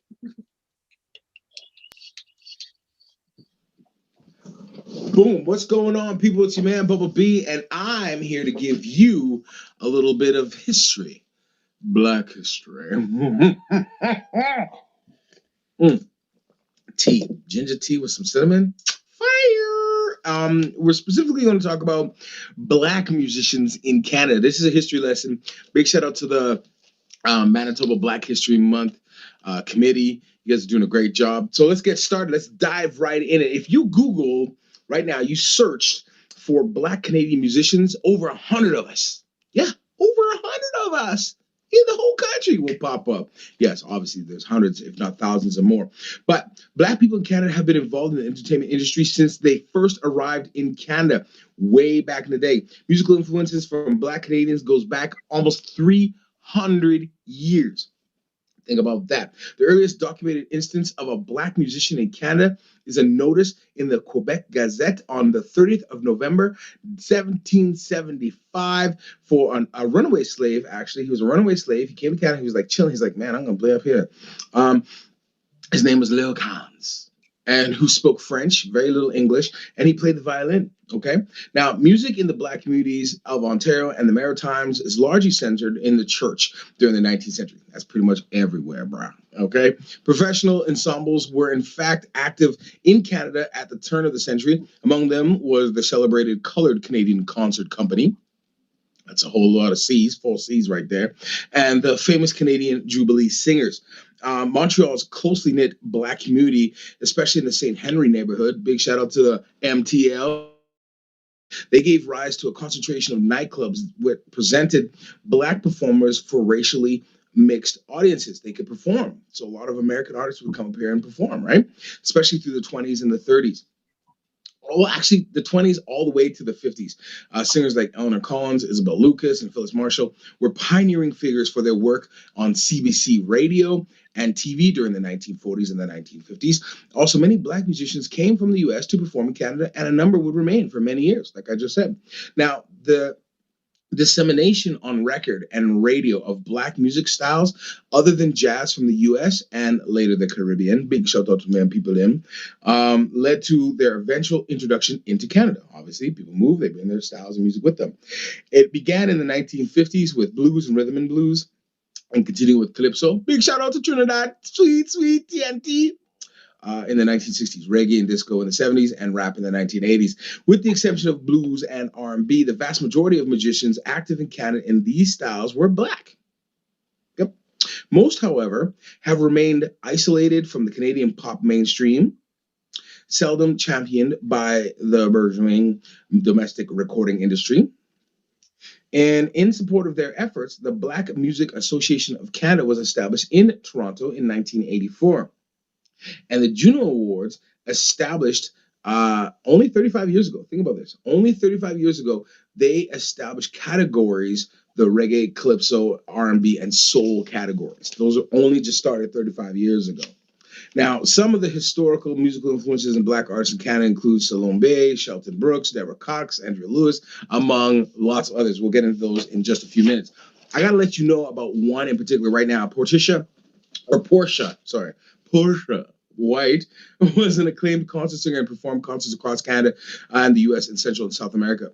She performed for the Queen at Charlottetown's Confederation Center in 1964.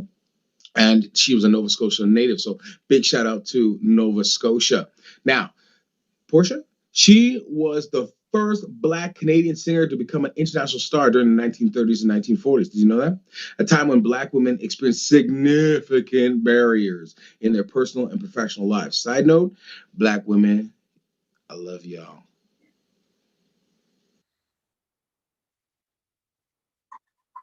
Okay. The classical singer traveled the world before switching to teaching, where she worked with students, including singer Robert Goulet and actress Dinah Christie. Now, my girl, well, she's not really my girl, but she's my girl. Misha Brueggemann, famous Canadian soprano opera singer. She's amazing. She was born in Fredericton, New Brunswick. She's a descendant of Black loyalists who arrived in Canada in 1783. So she's a direct descendant of people that came down. Now she started singing in her Baptist church, and she just went over to start performing in Germany. And she debuted at age 20, playing a signature lead role in the opera Beatrice Chauncey.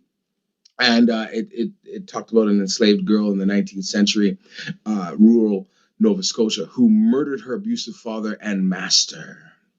Boom, that was deep. Now, this woman has gone on to perform for the Queen. She was also one of the soloists featured in the 2005 Naxos recording of the multiple Grammy Award-winning William Bolcom Songs of Innocence and Experience.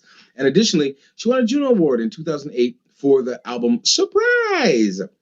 And she is recognized to this day as one of the top sopranos in North America. Big shout out to Lori Todd. You were amazing doing the research and helping me put all this stuff together, organizing. And like I said, big shout out to all the Black History Month committee and the board members and all the people that are reading and helping us, adapt to this new dimension called COVID. Now, today's Black Canadian music influencers include, for example, George Finn, who found the purpose at a young age. He decided to become a DJ. He was a radio show host, kind of like me, theater producer and event promoter. And he has over 25 years in the media and entertainment industry. And George knows what it's like to weather the storm. And it is cold out there. Whew, ain't that right, Bob? Yeah, everything I read. That's right. Bob knows what's up. Now, Another person that you might know is Anne-Marie Woods. She's an actor, director, producer, playwright, songwriter, singer, dancer, and creative consultant. You can call her Amani. She's a one-woman powerhouse. She's a recipient of several awards, and she's amazing. She sang for 12 and a half years with the Nova Scotia a cappella sensation, For the Moment, that group. I don't know if you heard about them. Hopefully. She also sang for Maya Angelou. That's right. Also, Orrin Isaacs. Heard of this dude? No? Exactly. Music producer is a Canadian bass guitarist, record and television music producer, best known as the band leader of Mike Bullard's late night talk show, Open Mic with Mike, and the Mike Bullard Show. He was doing it way before all these guys in the States, Stephen Colbert, all those guys. He had a black band leader because he knew what was up. 5 musicians were recognized at the inaugural Sirius XM Black Canadian Music Awards in conjunction with SOCAN. And they said Sirius XM Black Canadian Music Awards were created in recognition of systemic racism within the society and to, quote, acknowledge and denounce history's injustices by celebrating the talent of Black Canadian music creators. Boom. Speaking of Black music creators, do not forget about our own, right here in Winnipeg, our own local talent, our own powerhouses, and our own trailblazers who are still working to this day, slugging it out, being shut down by radio, being shut down by promoters and marketing people just because of the color of our skin. Like Fresh IE, Canada's first Grammy-nominated hip-hop artist, not once, but twice, back-to-back albums. Think about that. His first time off the bat, knocked it out the park. Released his second album, boom, knocked it out the park again. And the fact that, keep this in mind, that the number one hip hop artist and the number one R&B pop artist, otherwise known as The Weeknd and Drake, are both Canadian. And I mean, The Weeknd was just performing at the Super Bowl last week. What am I talking about? Last year. Last week, he was performing at the Super Bowl. Okay, these are Canadian hip hop artists, pop artists, Black people, just like you, just like me. And if you're not Black or a person of color, that's okay too, because we're Canadian, so we can kind of embrace each other. Okay, now remember Kanan? Remember his song "Waving Flag"? That song started off as a song about his home country, Somalia, because he's a Somalian Canadian. But then he came to Canada and he rewrote it, reworked the lyrics, blah, blah, blah, blah. It became a smash single. And it went on to be adopted by Coca-Cola, who used it for the official soundtrack of the 2010 World Cup. Boom! That's the biggest sporting event in the world. Super Bowl is like big. World Cup is like big. You understand? That's it. That's your history lesson right now. I hope that was entertaining for you. Not too long. I want to keep it under 10 minutes. Jaban Bubba B. And also, if you don't know, I'm an entertainer as well. And I'm out here slugging it as well. So what you can do is you can go to my YouTube page. It's Bubba B TV. That's BUBBA BTV. Or you can go to my other page, Wish My Teacher Was Bubba B, on YouTube. And there's going to be videos. There's going to be a whole bunch of new stuff coming because the book is coming. I don't know if you saw that. I leaked a little bit of it. The book is actually coming. It's actually been slow, but it is actually coming. I'm a dragon slayer. I've been on Dragon's Den. I'm a radio host. I'm a actor. I've been in big movies. I have a movie coming out February 26th called Nobody. It's released in theaters. There's movies on Netflix that I'm in. There's Hallmark Channel Network movies that I'm in as well. I've been acting. I've been doing things. I've been doing radio. I've been doing college radio. I've been doing top format radio, like, you know, AAA level radio here in Winnipeg. I've done hip hop radio stations. I've done voice promotions. I do voice work for cartoon characters. I do my own characters. I do a lot of really interesting stuff and really cool stuff. And I've been very, very fortunate to grow up in this beautiful country and to be able to hone my skills and crafts. And the future is only getting brighter and only getting better. So if you are a young person of color, Black woman, Black male, or the, them, their, or other, and you are thinking about getting into this industry, believe me, it's going to be tough. It's not going to be easy. However, you have people like me who are going to blaze the path for you, who are stomping down the cornfields. We're going to make it easier, a little bit easier anyway, to help you. And we're going to show you how to get through the darkness night. Okay? be safe, stay warm. Make sure you wear your mask and you cover your face. And big shout out to all my Canadian artists and musicians, the former, the current, and the to come. Peace. Love you. Bye. Say bye, Bob. Hey, man. Everything cool. Everything Irie. All right. Then cool. Peace. Hello, my name is Marcus Chambers. I'm the city council. Of course, that was the original, the unique Bubba B. Thank you so much for sharing with us. As always, pleasure having you join us. And I'm going to throw this out there as part of what he was saying. We do have a other musical talent among us, and I'm going to give away a prize. And this prize is going to take you to do a little bit of research. You might not know, some might know, but some might not know. So we've got a lovely, dedicated committee member who goes by the performing name of Phenom. And Phenom is, of course, one of those engaging and devoted musical talents. She writes, she raps, she produces, she motivates and works with our young people. And one of her songs were in a movie. In order to win our prize, and our prize will consist of some BHM swag, the book from Rosemary Sadler, and possibly a surprise gift. I'm going to talk about it in a little bit. But in order to win that, in the chat, I would love for you to put the name of that movie that she was in. Okay? So I will give a prize to whoever names that. Don't have to be the first one. Name it. Rhonda will check and get those winners, and we will get a prize out to you today. We have one more presentation, and that is from our friend, Councillor Marcus Chambers for St. Norbert. He is going to be giving that our last presentation. So let's go, Marcus Chambers.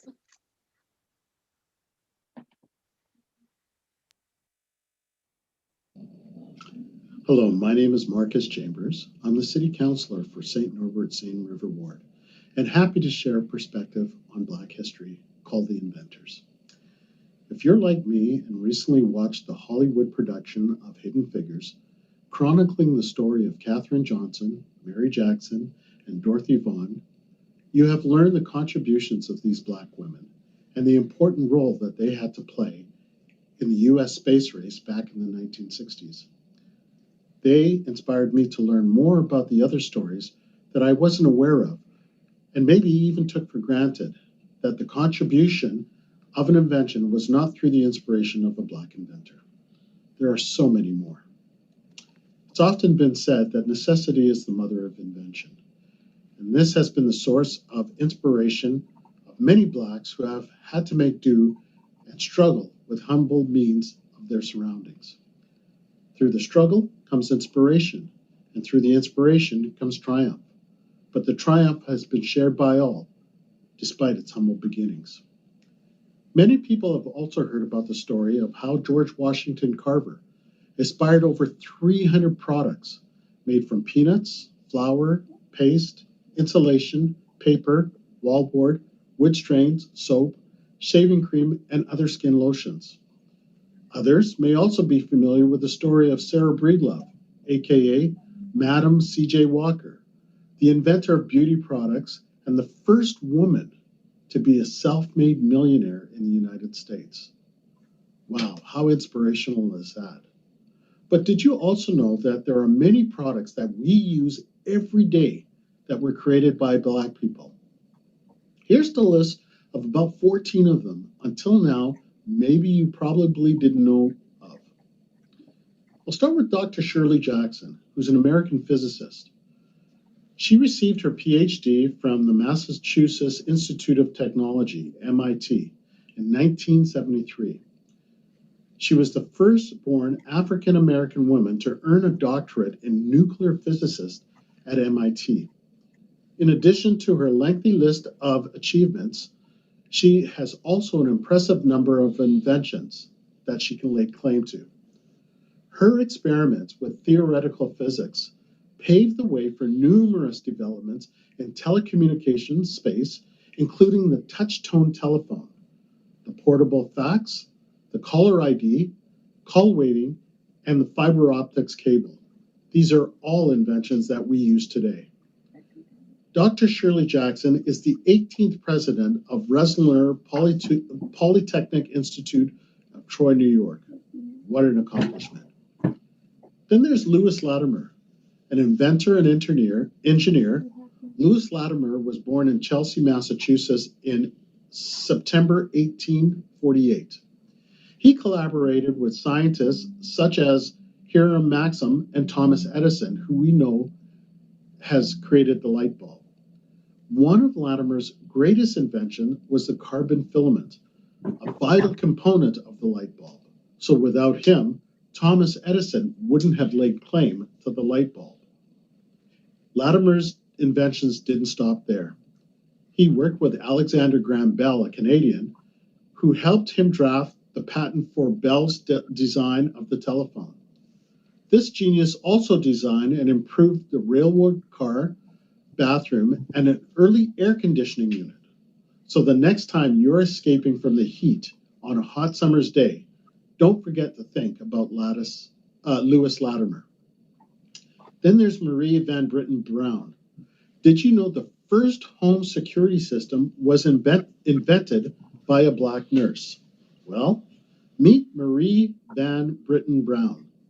Although she was a full-time nurse, she recognized the security threats to her home and devised a system that would alert her to strangers at her door and contact relevant authorities as soon as possible in the event of an intrusion. Her original invention consisted of peepholes, a camera, monitors, and a two-way microphone. The finishing touch was an alarm button that, when pressed, would immediately contact police. Her patent laid the groundwork for the modern-day closed-circuit television system, which is widely used for surveillance, home security systems, push-button trigger alarms, and crime prevention traffic monitoring. Wow, that's something to think about. Then there's Otis Boykin. Otis was most notable in his contribution to science as the circuit improvements he made to pacemakers after losing his mother to heart failure.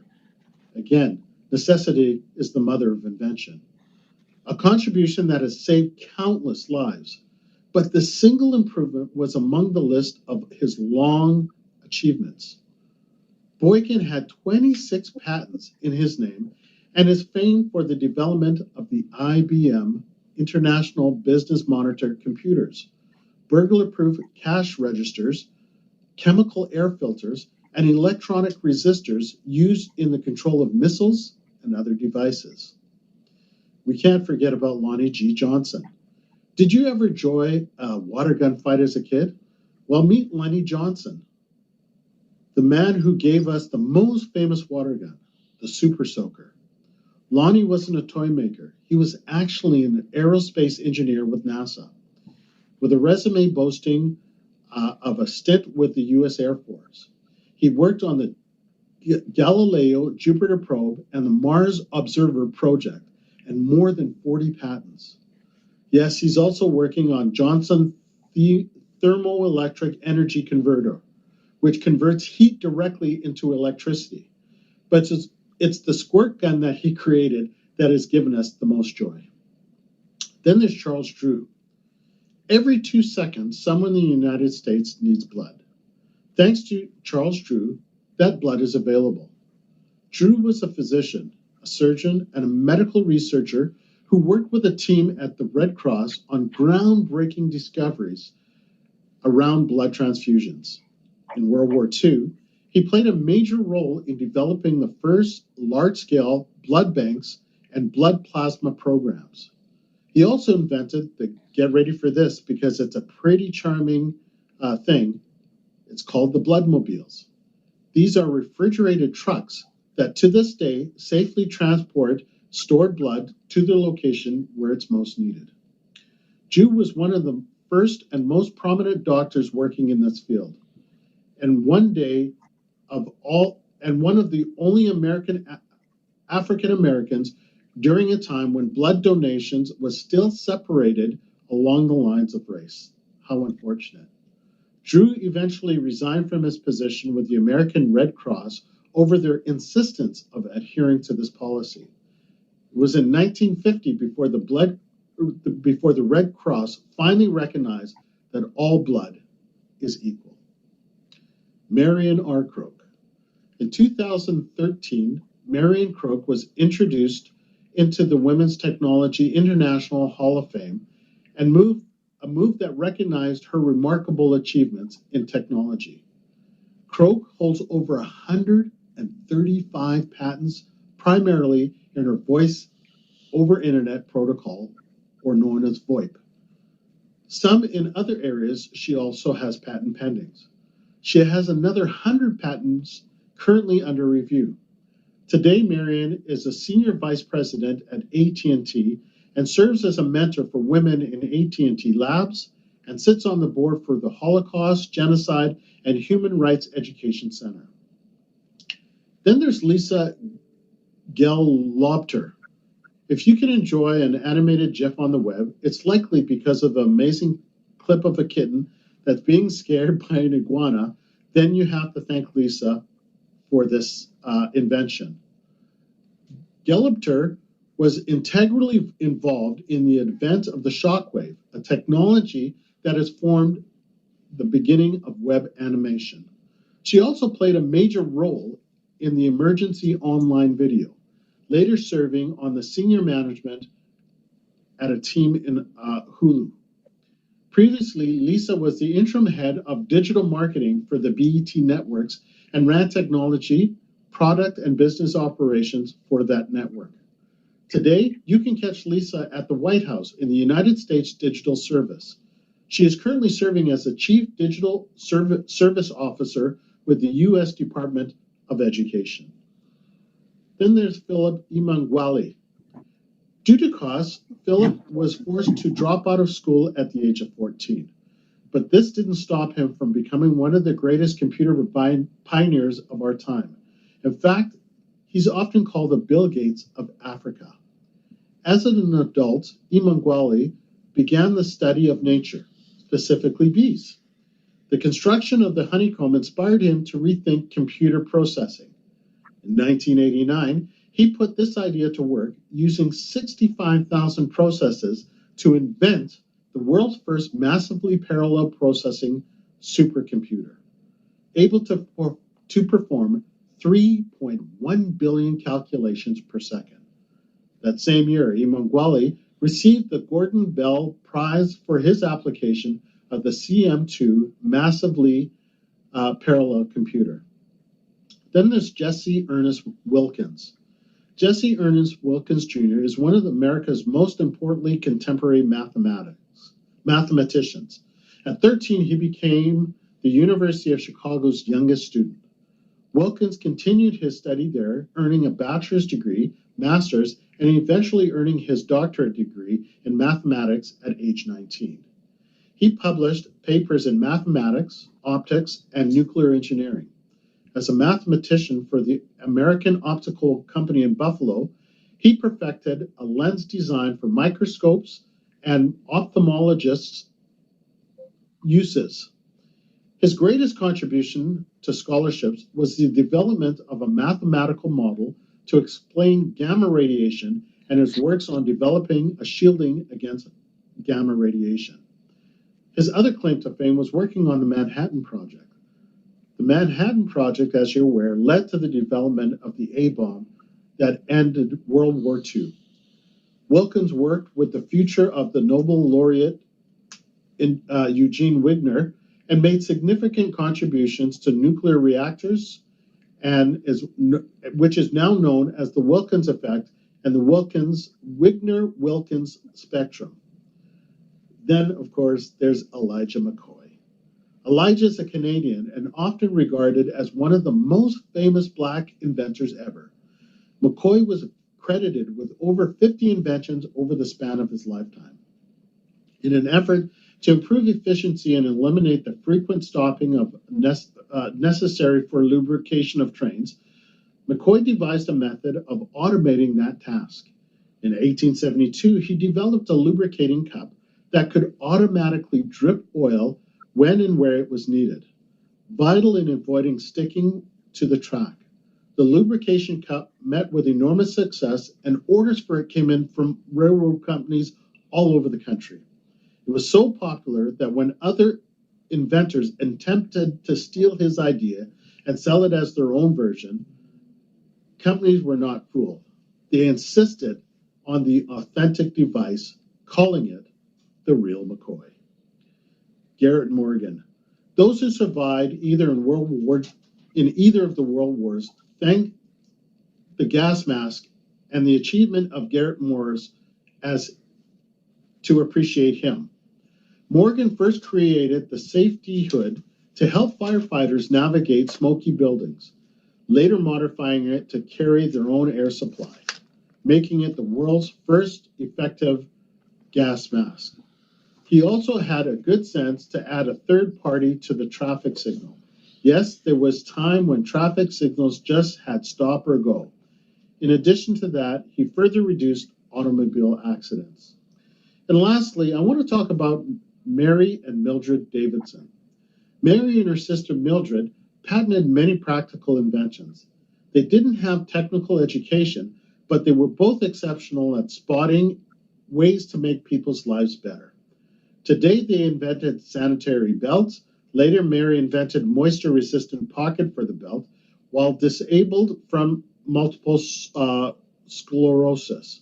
Mary went on to invent the walker and a toilet tissue holder, which I'm hoping that you use over the holder, not under the holder. So there are many inventions, as you can see, that are credited to Black individuals that maybe you weren't aware of. And I'm hoping that you take time to discover the many inventions and the patent pendings that are still out there that are credited to Black inventors. Thank you for taking time to watch this video. Have a great day.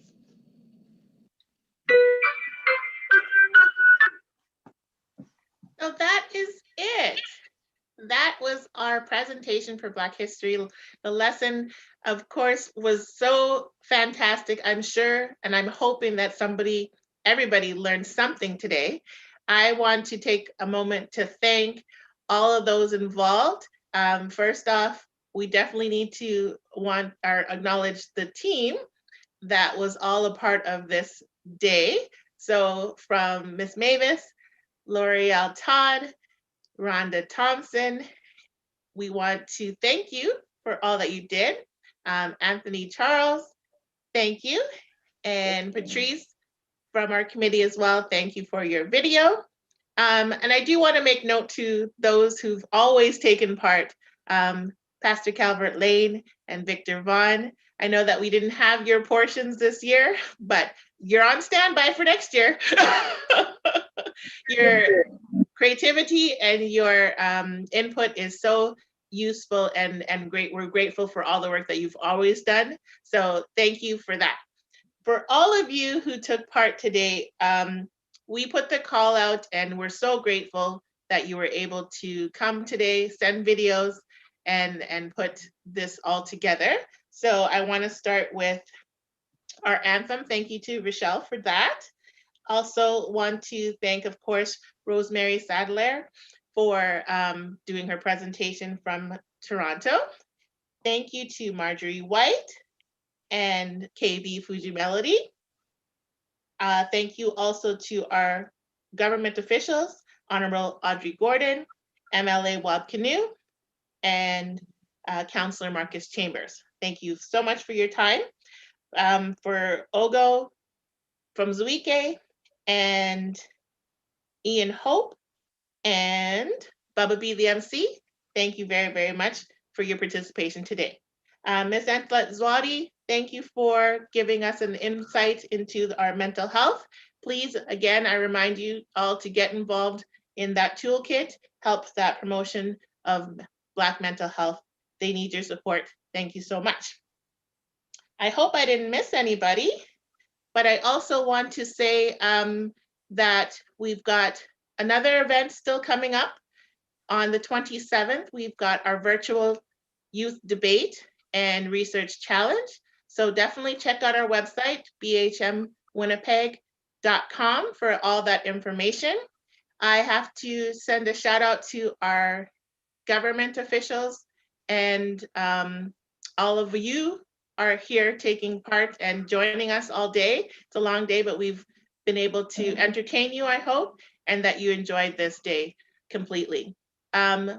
We would not be able to put on any of these events without the support and funding of our government and, our provincial and federal governments. So thank you both for the funding opportunities that you have allotted us in order to have this event take place.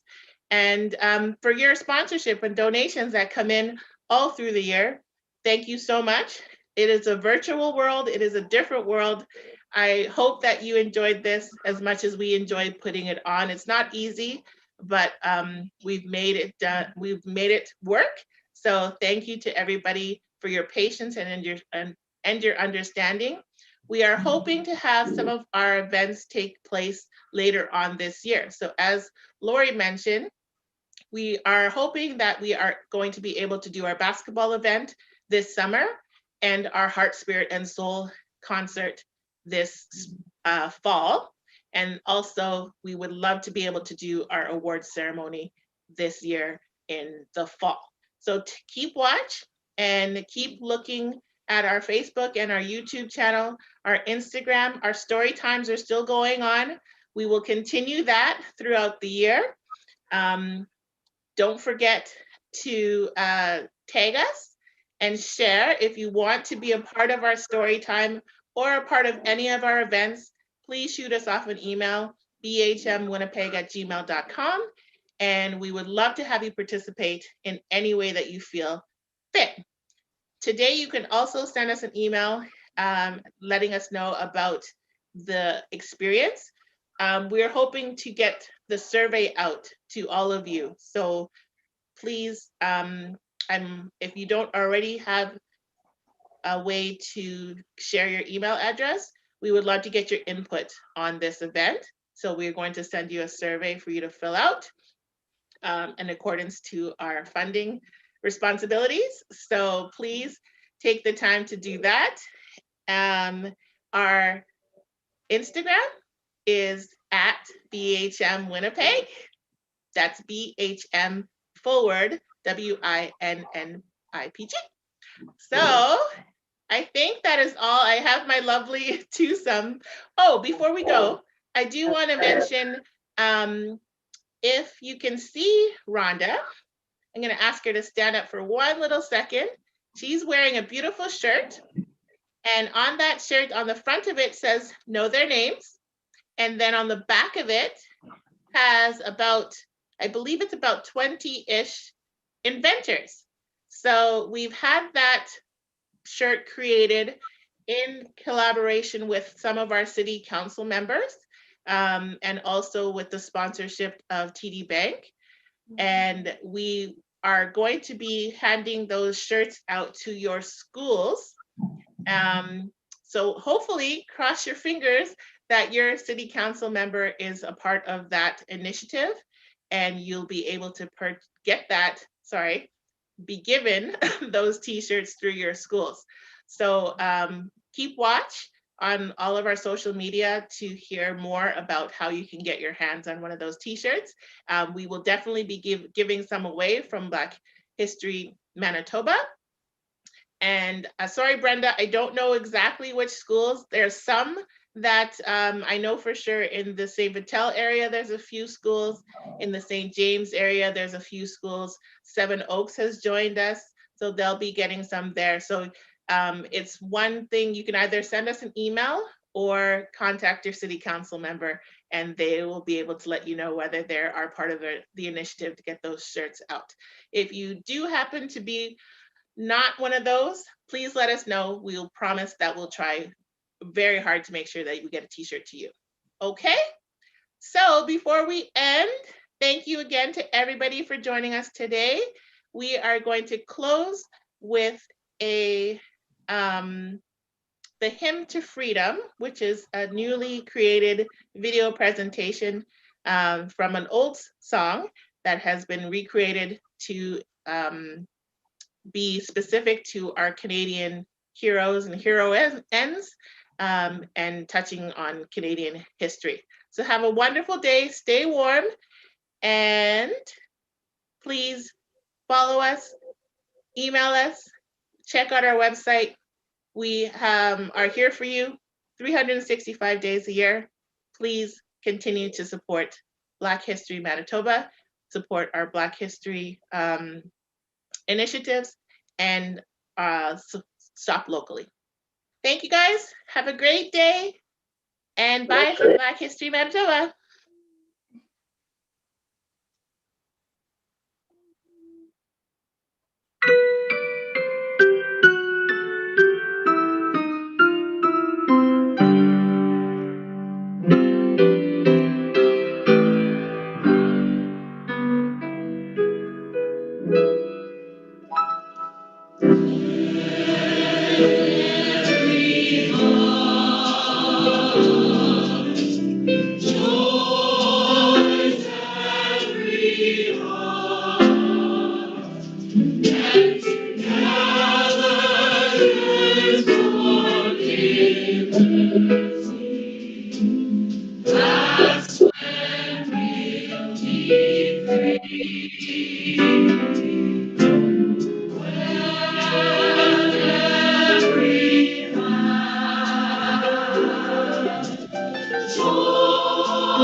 Every heart and together yearns for liberty.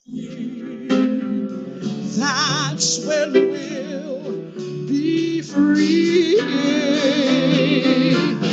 When every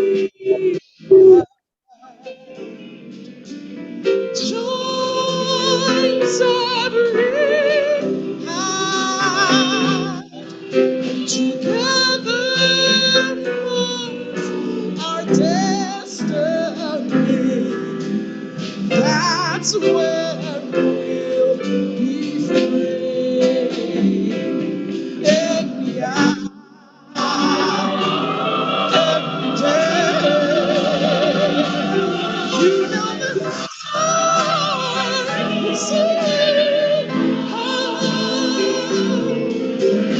oh, with me in dignity.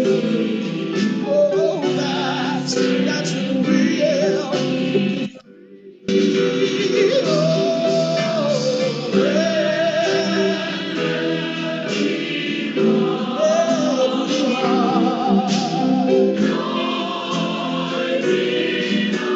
Join our song, sing in harmony.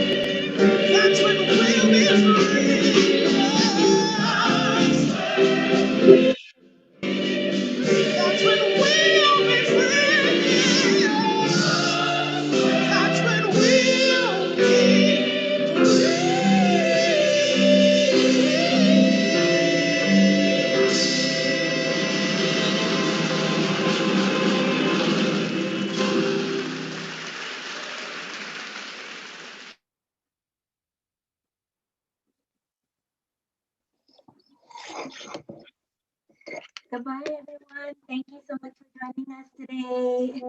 Bye. Bye. Thank you, everyone. Thank you.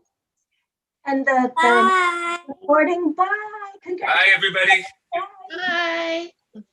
Bye. The recording will be on YouTube, so feel free to share that on our YouTube channel. Bye. Winnipeg. Everyone will get you your prize, okay? Okay, thank you. Okay. I will personally drop it off for you. I'll send you my email. Perfect. Thank you so much. You guys. And well done. Thank you.